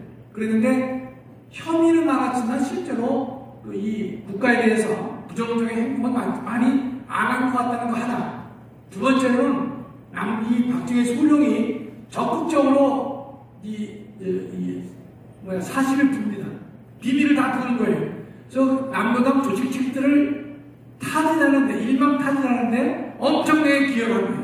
정부를 다 적용해가지고 그 공을 인정받아서 박정희 소령이 사형을 명하는 것입니다. 제가 아까 말씀드렸죠? 제가 만약에 그 당시 젊은 사람이 있으면 내가 공산주의자였을 거라고, 그럼 박정희 대통령을 그렇게 이해하실 거예요. 왜냐하면 의협심이 강한 그런 사람들은요, 그 사회를 보니까, 야, 이거 도대체 이게, 돈 나는 놈만 출세하고 돈 없는 사람은 못 사는 거 아니냐. 잘못된 세상이다 말이죠. 노동자 농민의 세상을 만들어보자. 그렇게 하는 의협심이 강했던 것입니다. 그래서 박정희, 그 당시 소령 아닙니까? 그래서 그 다음, 박정희 소령이 군대에서 제대를 합니다. 옷을 벗겨요. 민간인으로 돌아갑니다. 그랬는데 다시 백세엽 장군에 의해서 군대로 복귀합니다. 6.25 전쟁 때. 복귀를 해가지고 전쟁에 참여를 해요. 근데 박정희 대통령은 계속해서 좌익의 그 경력 때문에 이 장군 심사에서 늘 문제가 생기는 것입니다. 준장 올라갈 때도 좌익 경력이 있다. 소장 올라갈 때도 좌익 경력이 있다.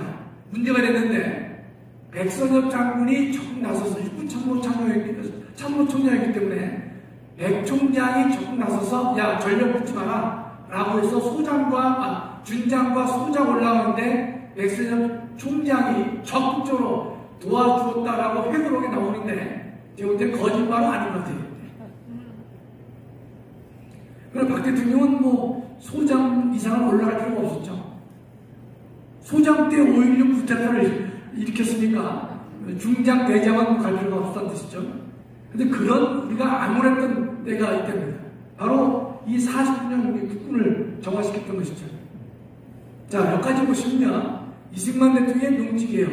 그 다음에 이승만 대통령의 국가보안법 제정, 여수 관람사건 진압, 이런 것들이 없었으면요, 대한민국 살아남지 못했어요. 6.25 전쟁 때요, 대한민국의 전쟁의 특징이 있습니다. 뭐냐면, 군인에 의해서 죽임을 당한, 즉, 총이나 폭탄에 의해서 죽임을 당한 사람이 90% 이상 이해되는데, 아닙니다. 반 이상은요, 주창에 찔린다든지, 도끼에 맞았다든지, 이렇게 죽은 사람이 많아요. 전장에서 멀리 떨어지고 있어서. 이게 뭔가면, 지방 빨갱이가 있어가지고, 그쵸? 북한의 지시를 받고 있는 그 지방 빨갱이들이 저 집은 육사야, 저 집은 교수야, 저 집은 경찰이야, 다 일러 바칩니다. 바치니까 거기서 총알이 아까우니까 주창으로 죽이고 뭐 이런 식으로 해서 그렇게 해서 사망한 사람이 상당히 많습니다. 그게 6.25 전쟁의 특징 중에 하나가 되고 있습니다. 자, 이 정도 하고요. 자, 문 대통령의 제주 4.3 추모 사고도 제가 보겠습니다. 지금 이 정권은요, 2019년에 어떤 일을 벌이는가 하면 그 법안은 통과되지 않았는데 제주 4.3 당시에 군법회에 의해서 유죄 판결을 받은 사람을요, 일괄 무효화시키는 법률안을 2019년에 냈습니다. 다시 한번요, 제주 4.3 사건에 의해 가지고 그때 뭐 반란을 하고 뭐 해서 이긴 사람들이 총 유죄 수용자가 한 3,000명 정도 됩니다. 2,700명 정도. 그 사람들을요, 어떻게 하면 일괄 무효화시키는 법률을 만들었어요. 법률을 만들어가지고 국회가 냈습니다. 그 문재인 대통령 시절이에요, 요게. 근데 자기 밑에 부하인 법무부가 난색을 표해요. 어떻게 이걸 판결을 다 일괄 무효화시킬 수 있겠냐? 난색을 표했어요. 기재부가 이거 무효화시키면 국가 예산이 6조, 7조가 들어갈 수 있기 때문에 난색을 표합니다. 그래서 그 법률안은 자동 폐기가 됐어요.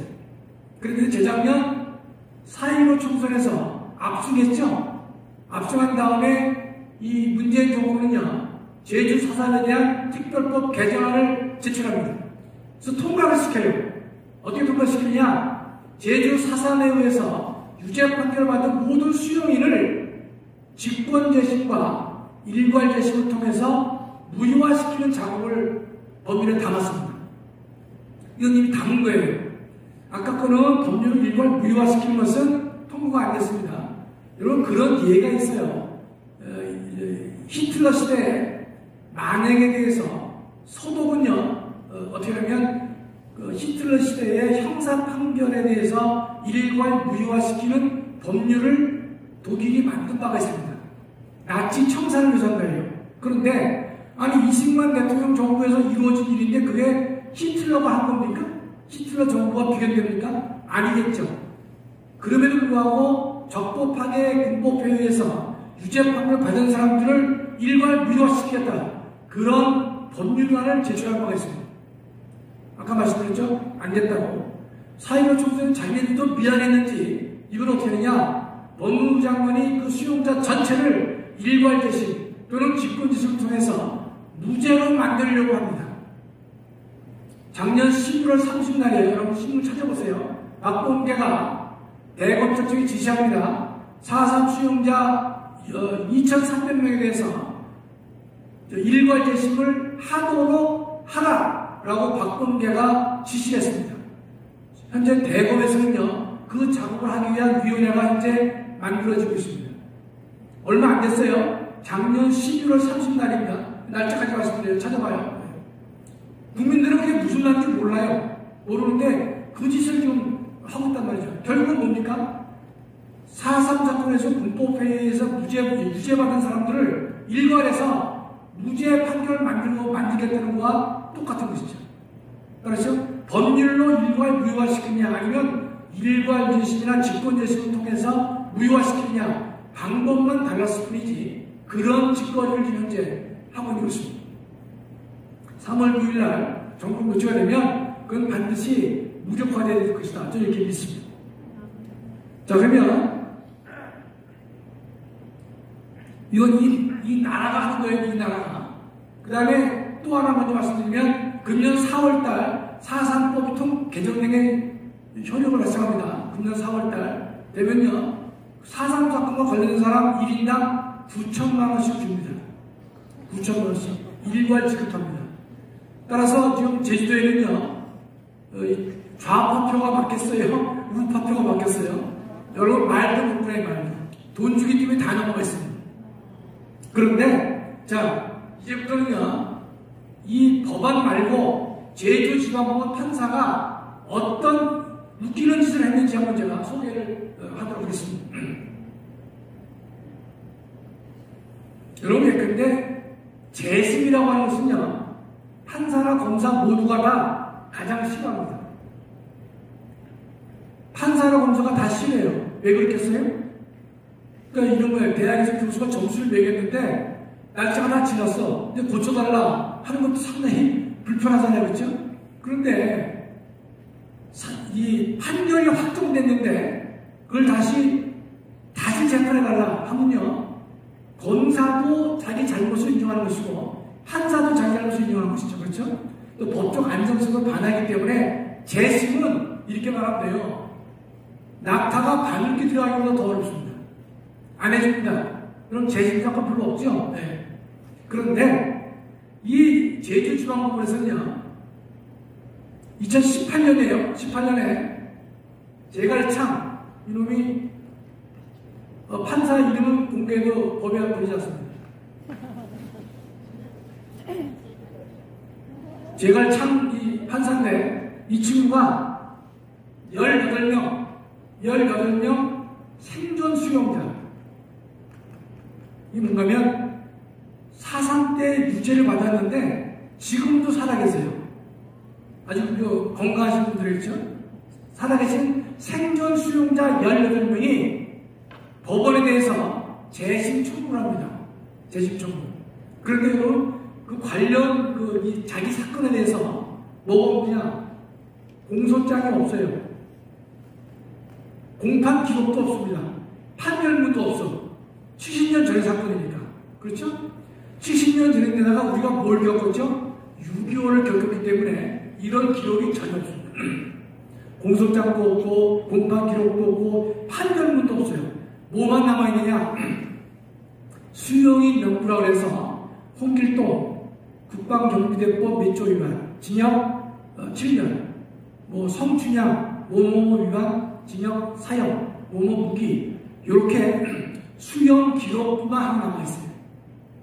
그거밖에 없어요. 이 사람이 언제 어디서 어떤 죄를 범했기 때문에 이런 형을 받았구나라는 기록이 전혀 없다는 거죠. 이런 경우에는 재심이 되겠어요? 아니, 상식적으로 법을 모른다는 건 될 수가 없는 거예요. 그런데 18명이 이 재심을 청구합니다. 그러니까 법원이요, 그 재심을 받아줘요. 제가 받아줍니다. 자, 그러면서 재판을 다시 하는 거예요. 검사가 뭐라고 했으면 18명에서 기소점을 다시 썼어요. 근데 그 검사가 70몇 년도 사건을 알까요? 전혀 모르죠. 그렇죠? 그래서 모든 사람에서 석줄씩 씁니다. 기소할 때 딱 석줄이에요. 제가 다 확인했어요. 그러니까 이 사람은 언제쯤 대한민국을 적대하는 성명불상의 위협대원들에게 쌀을 제공한 바가 있습니다. 쌀. 어떤 놈은 정보를 제공한 바가 있습니다. 의복을 제공한 바가 있습니다. 그렇게 막연하게 석줄을 써요. 여러분, 기소장에 석줄 쓰는 기소장은 없습니다. 자세하게 언제 어디서 누가 뭐 했냐를 다 자세하게 쓴단 말이죠. 근데 검사는 쓸 수가 없어. 왜냐면 전혀 모르니까요. 이렇게 했어요. 자, 그러면 일단 여러분, 쌀이나 정보나 의복을 제공한 것도 분명히 범법이죠. 그렇죠? 판사가 요걸 유죄로 할 수밖에 없으니까 아무리 원망이라 하더라도 하니까 이 사람이 판사가 어떤 꾀를 내는가 하면 공소 기각을 합니다. 굉장히 어려운 말인데 공소 기각은 어려울 수밖에 없는 게 공소 기각은 판결도 있고요. 공소 기각의 결정이라는 것도 있기 때문에 어렵습니다. 그러면 뭐 아실 필요 없는 건데 이렇게만 알아두세요. 우리가 다른 사건들은 민사나 행정이나 헌법소송은요, 누가 이겼다 졌다가 분명해요. 그렇죠? 원고 패소, 원고 승소. 그렇죠? 그러나 형사는요, 이 판결의 종류가 다양합니다. 유죄도 있고 무죄 둘 중에 하나 있는 것이 아니에요. 그럼 예컨대 재판 중에 사람이 죽었어요. 얼마 전에 전두환 대통령이 돌아가셨죠? 재판 중에 돌아가셨잖아요. 근데 이미 죽은 사람에 대해서 유죄와 무죄를 가릴까요? 가리지 않습니다. 그건 뭔가 결론을 낼 거 아니에요. 그렇죠? 재판 중에 사람이 죽으면요, 공소기각의 결정을 끝이 됩니다. 이게 공식이에요.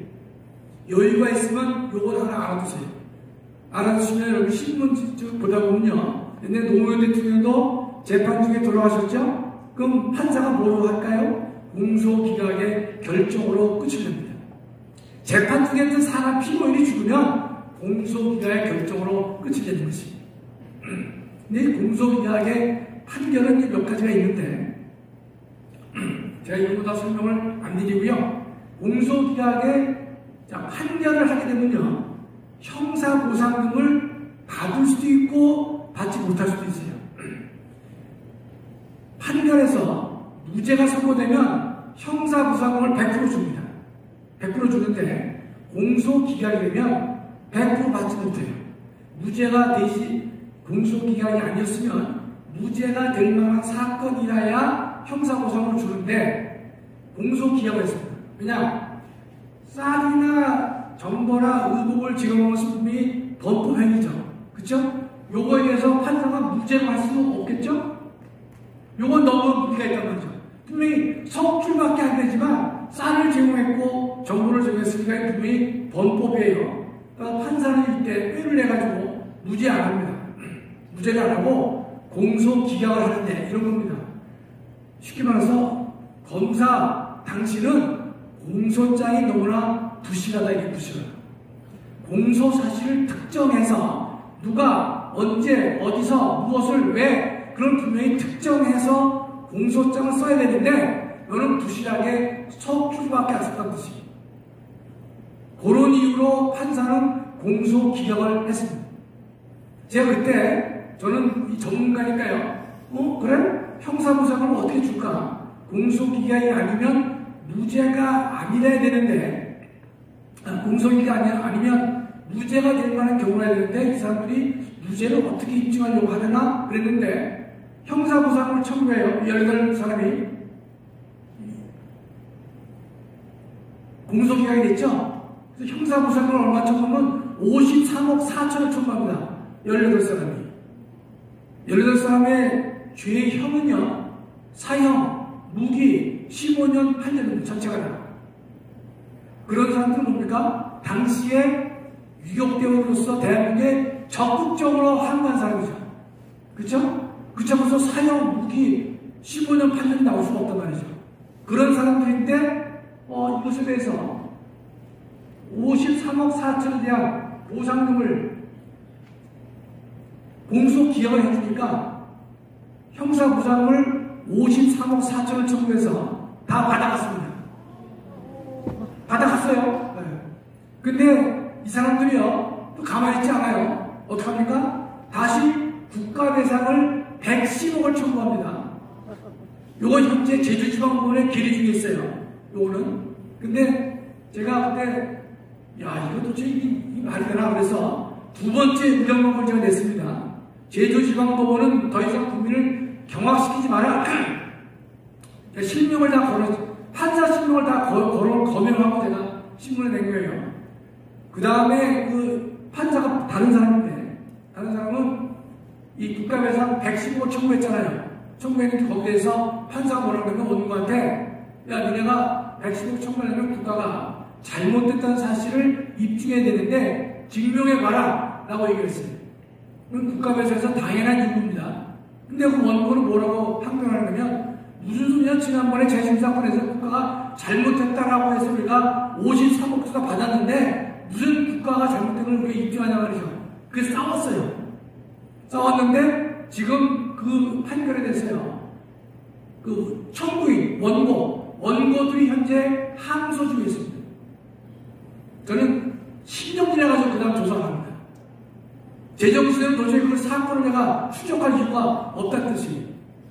자, 그러면 보세요. 53억이죠? 110억이죠? 그러면 누가 할까요? 민변에 있는 변호사들이 소송을 대리합니다. 통상 이런 100억대 소송은요, 본인들은 가만히 있는 거예요. 변호사가 다 알아서 하는 거예요. 알아서 하면요, 보통 20%에서 30% 받습니다. 그 돈만 생각해 열받죠? 그렇죠? 100억이면 지네가 20, 30억의 수익률을 받아가는 거예요.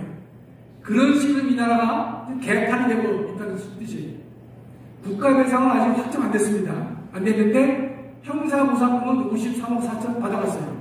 이 제갈창이라는 놈은 그 다음에 청주 지원장으로 승진한 것으로 알고 있습니다. 100% 정확하지는 않는데 그렇게 알고 있어요.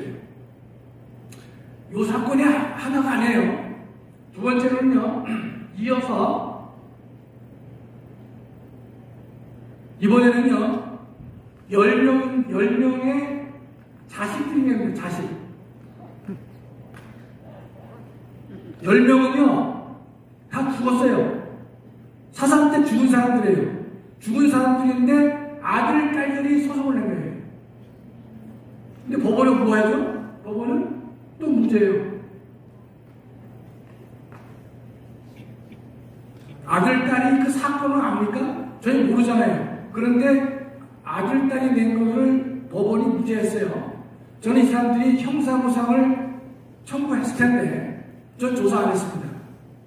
전 제정신으로 조사할 수가 없어요. 내가 금시키도 하지 않는 한 용서할 수가 없기 때문에 조사하지 않았습니다. 이 10명에 대해서는 죽은 사람인데 아들, 딸이 청구하니까 법원이 무죄를 해줘가지고 무죄했으면 무죄로 끝나나요? 형사보상을 청구했겠죠. 국가배상도 다툴 수 있다고 말이죠. 그 다음에 또 하나 있어요. 세 번째는 뭐냐면 핵물장.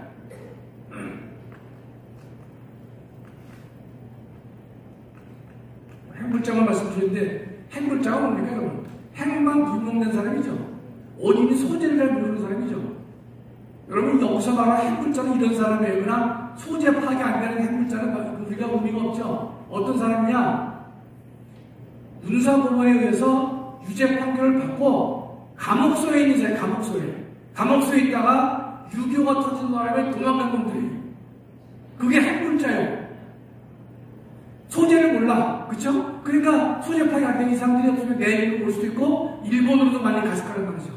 그 사람들이 소송을 꺼냈습니다. 핵물자들이. 그래서 또 무죄가 돼, 무죄가. 다 무죄예요. 그러면 자 보세요. 18, 몇 명들이 무죄를 청구했지 않습니까?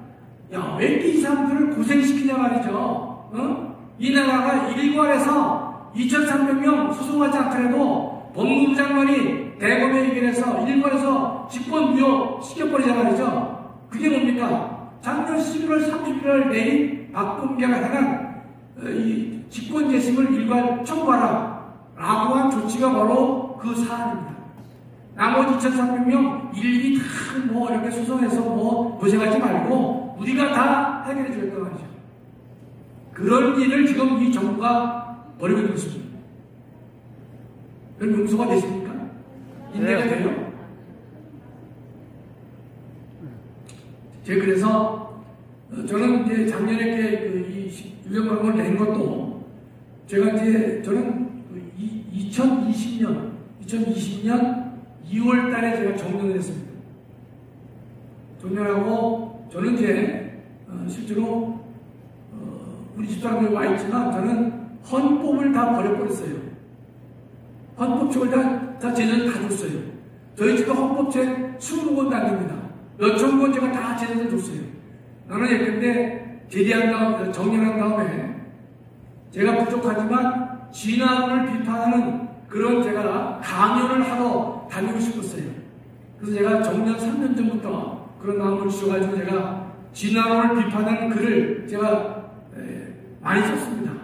신문 칼럼에다 제가 30여 표를 제가 썼단 말이죠. 여러분 진화론은요, 지금 이 언론은 좌파 우파가 있겠지만 진화론은요 다 진화론자들입니다. 기독교 신문 빼고는 다 진화론자들이 글을 실 수가 없습니다. 그래서 제가 어떤 틈새를 봐가지고 글을 싣고 했는데 저 그래서 제가 이 진화론을 비판하는 그 일을 하다가 하늘나라 가야겠다. 그래야 하늘 앞에 섰을 때 너 뭐 하다 왔냐 그러면 헌법 가르치다 왔다 그러면 좀 면이 쓰지 않아서 진화 비판하고 하나님 나라 위해서 제가 노력하고 왔다 말이죠. 그걸 하려고 했는데 지금 이 사건을 보고서 문재인 대통령이 20년도에 추모사와 21년도에 추모를 보면서 헌법 교수로서 제가 도저히 이거 양심상 허용이 안 되는 짓거리를 좀 하고 있다는 것이. 그래서 제가 야 이건 안 되겠다. 비록 비력하지만 이 문제를 바로 잡아야 될 것이다 말이죠. 그러다가 제가 전공한 목사를 작년 3월 28일 처음으로 뵀습니다. 저는 아직 목사님 된지 만 1년이 안 됩니다. 저는 왜냐면 애국운동이나 시민운동이나 개인적으로 좋아하지 않아요. 왜 좋아하지 않느냐? 그런 분들이 물론 여기 계신 분들은 아닐 수 있겠지만 상당 부분 보면 다는 아니에요. 상당 부분이 단체를 위한다고 하지만 자신의 이익을 위한 사람들을 너무 많이 봤기 때문에 그런 걸 잘 안 합니다. 안 하는데 제가 이 사상 문제 때문에 전광훈 목사님을 통해서 알게 됐어요. 그 다음에 이제 목사님을 뵙고 보니까 참 훌륭한 분이더라. 제가 언론에서 알고 있는 그런 분이 결코 아니더라 사실 제가 확신하게 됐던 것이죠. 그러면서 우리 참교도 계시는 목사님들도 정말 훌륭한 분들이고 말이죠. 그래서 한 분 한 분 제가 알아가는 과정이었죠. 그래서 저는 헌법을 포기했고 진화론 비판을 제가 하려고 계획을 세웠는데 하나님께서는 아직까지는 헌법을 제가 다시 소환을 하셔가지고 헌법 문제를 하고 이제 하시는 거예요. 저는 오늘 이 강연은요, 전 처음 하는 겁니다. 이제껏 제가 이제 청교도 신학교에서 헌법 강의를 제가 학생들 대상으로 하고 있지만은 일반 강의는 제가 오늘 처음 하는 거기 때문에 광진중앙교회에서 드리는 강연은요 상당히 의미가 있는 것입니다.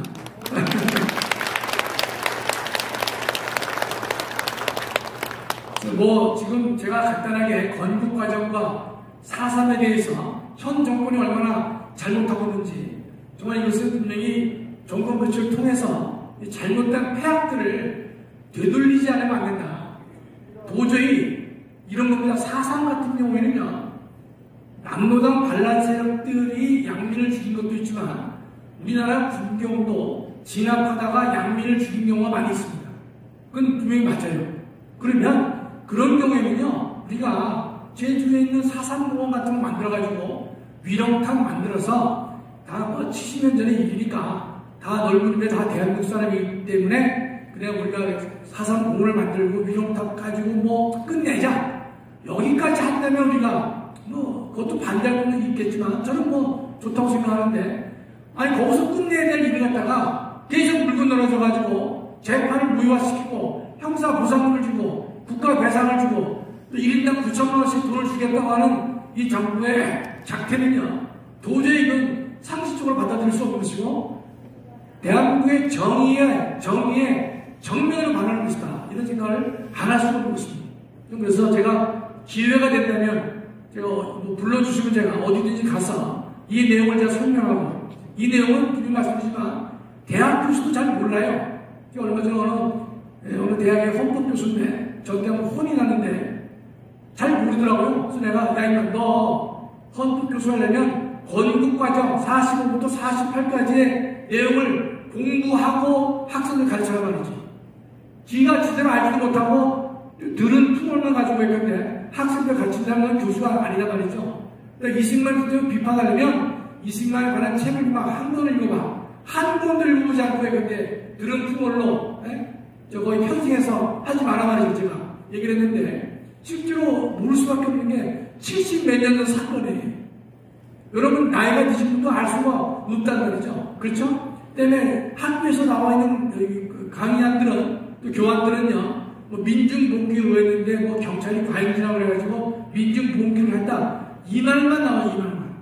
제주 남부당 제주도당이 조직적으로 반환했고 대한민국 건국을 반대했고 6년여에 걸쳐서 투쟁을 벌인 사건이고 그를 비상계엄이 아니면 지나갈 수 없을 정도로 조직적이고 친위적이고 광범위하게 대한민국의 전복을 꾀한 사건이다.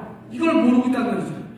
이 때문에 이걸 제가 정확하게 알려드리는 일에 제가 기회가 되는 대로 지나는 비판은 좀 나중에 하고요.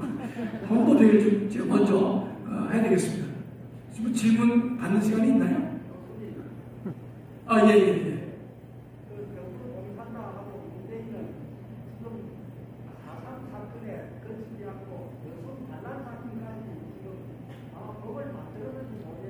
만들었습니다. 여순 반란 사건, 여순 특별법전이 만들어져 있고 국민의힘은요 거기에 적극적으로 찬성했습니다. 지금 제주 4.3 특별법에 대해서는 국회의원 103명 중에서 73명이 찬성했고 국민의힘이요 5명 반대 25명인가가 기권했습니다. 5명 반대 25명 기권 73명이 찬성했어요. 국민의힘이.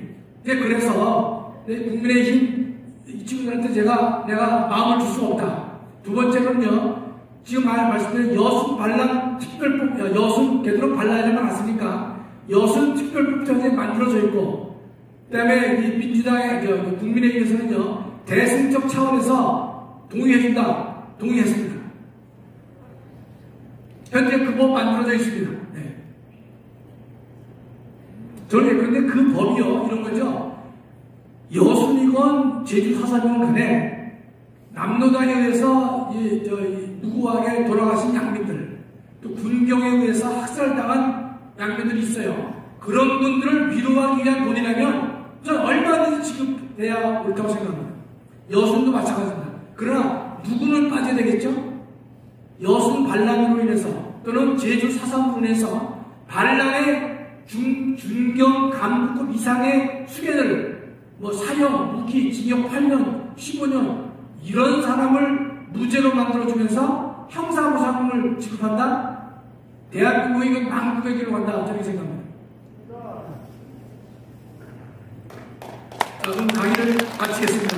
감사합니다.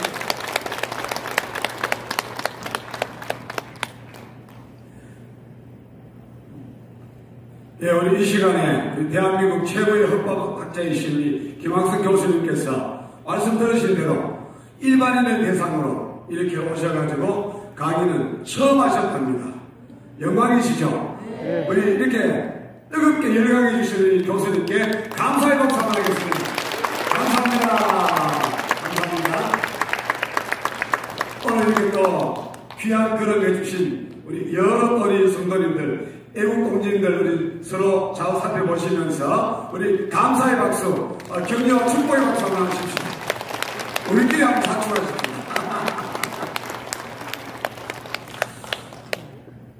아마 오늘 저도 교수님의 강의를 들으면서 이러다가 건강에 자꾸 말로만 듣던 남침이 아니라 북침이라고 하더니 진짜 이게 북침이 정설이 되겠다 싶은 그런 위기의식을 느낍니다. 이건 아닌데요. 왜 아닌지 저는 확실히 아는가면요. 저희 아버님이 평양에 사시다가 자유를 찾아서 대동강 얼음 깨고 넘어오신 분입니다. 그러니까 제가 얼마나 많이 들었겠습니까? 그러니까 그건 아니거든요. 아마 이러다가 자칫하면요. 예를 들어서 다가오는 3구 대선에서 지금처럼 이 상태로 나가서 이재명이가 가져간다면, 그쪽이 가져간다면 아마 6.25도 어떻게 할까요? 완전히 엎어버리고 6.25 때 북한에서 내려왔던 그 인민군들도 물론 억울한 분도 물론 계시겠지만 그들도 어떻겠습니까? 예, 국가의 유공자로 보석해야 된다고 그래 안 나오겠습니까? 그죠? 예, 이건 아니잖아요. 이건 아니잖아요. 오늘 여러분 교수님의 말씀 강의를 들으시면서 여러 가지 아마 생각들을 많이 하실 거라 생각되어지고요. 그리고 또 이제 앞으로 우리 대구에서 지금 우리 광진중앙교회와 여러 교회들과 또 목사님들, 장로님들, 여러분 또 성도님들과 애국동지들이 함께 해가지고 기독교 가치 수호연대 여러분 아시지 않습니까? 우리가 가끔 모이기도 하고 기도회도 가지고 이렇게 애국 강연 하는데 여기에 관심을 가지고 기도해 주시고 주변에 많이 또 홍보해 주시고요. 그리고 적극적으로 좀 동참해 주셔서 우리가 나라를 사랑하고 교회를 사랑하고 또 우리 자유민주주의를 지키고 한국교회를 지키고 또 민족과 열방 가운데 복음을 전파할 수 있도록 여러분들 함께 마음과 뜻을 모아주시기 바라고요. 이제 얼마 남지 않은 3구 대선에 정말 무엇보다 하나님이 기뻐하시는 이 우리의 자유민주 체제를 지킬 수 있는 그리고 한국교회를 지킬 수 있는 이슬람을 몰아내고 또 동성애를 몰아내고 또 차별금지법을 몰아낼 수 있는 그런 또 주자가 세워질 수 있도록 여러분 뜨겁게 기도해 주시고 또 함께 마음대로 모아주시면 감사하겠습니다. 오늘 또 이 좋은 강의 해주셨는데 아마 앞으로 우리 기가연에서 기독교 가치소연대에서 우리 청년 아카데미를 계획하고 있습니다. 우리 예전에 우리 대구에서 또 그런 자유우파의 모임을 가졌는데 함께하는 멤버들이 조금씩 생각들이 달라가지고 계속하기 어려워서 그걸 다시 해쳐버리고 다시 해체 모임한 것이 우리 기가연이거든요. 우리 기가연의 대표회장 되시는 분이 우리 광주중앙교회 되시는 지표도 목사님이시고 그 외에 여러분들이 여러 가지로 헌신을 많이 하십니다. 그래서 이제 청년 아카데미가 시작되어지면 오늘 못 다 들으신 많은 강의들 좋은 말씀들 아마 우리 김학성 교수님께서 내려오셔서 가끔 또 말씀해 주실 것이고 그 외에도 정말 훌륭한 교수님들 우리가 개인적으로 만나기도 어렵고 듣기도 어려운 그런 훌륭한 교수님들 모시고 전문가들 모시고 그런 아카데미 할 것이니까 여러분 자녀분들이나 또 여러분 교회에 속해 있는 멤버들이나 주변에 또 홍보하셔서 또 교회를 안 다니시더라도 이런 부분에 관심을 가지고 있는 분 아니면 전혀 반대적인 사상을 가지고 있더라도 그분을 좀 이렇게 권하셔가지고 와서 들어보면 믿음은 들으면서 난다고 이렇게 좋은 강의 듣고 진실된 강의 들어보면 마음들이 바뀔 것 아니겠습니까? 그죠? 그렇게 좀 이렇게 협력해 주시면 긴급 공지입니다. 나라와 민족을 위한 기도회와 대한민국 건국과 제주 4.3 사건의 진실에 대하여 최고의 헌법학자인 김학성 교수 초청 특강이 있습니다. 2022년 2월 4일 금요일 오늘 저녁 7시 20분부터 우리나라 최고의 헌법학자 김학성 교수 초청 구국 기도회가 있습니다. 모두 참석하셔서 나라와 민족을 살리는 일에 기도로 힘써주시기를 바랍니다. 일시는 2022년 2월 4일 금요일 저녁 7시 20분이며 장소는 대구 광진중앙교회 2층 예루살렘 대성전입니다. 찾아오실 주소는 대구광역시 동구 의남로 51입니다. 문의 전화 053-981-3435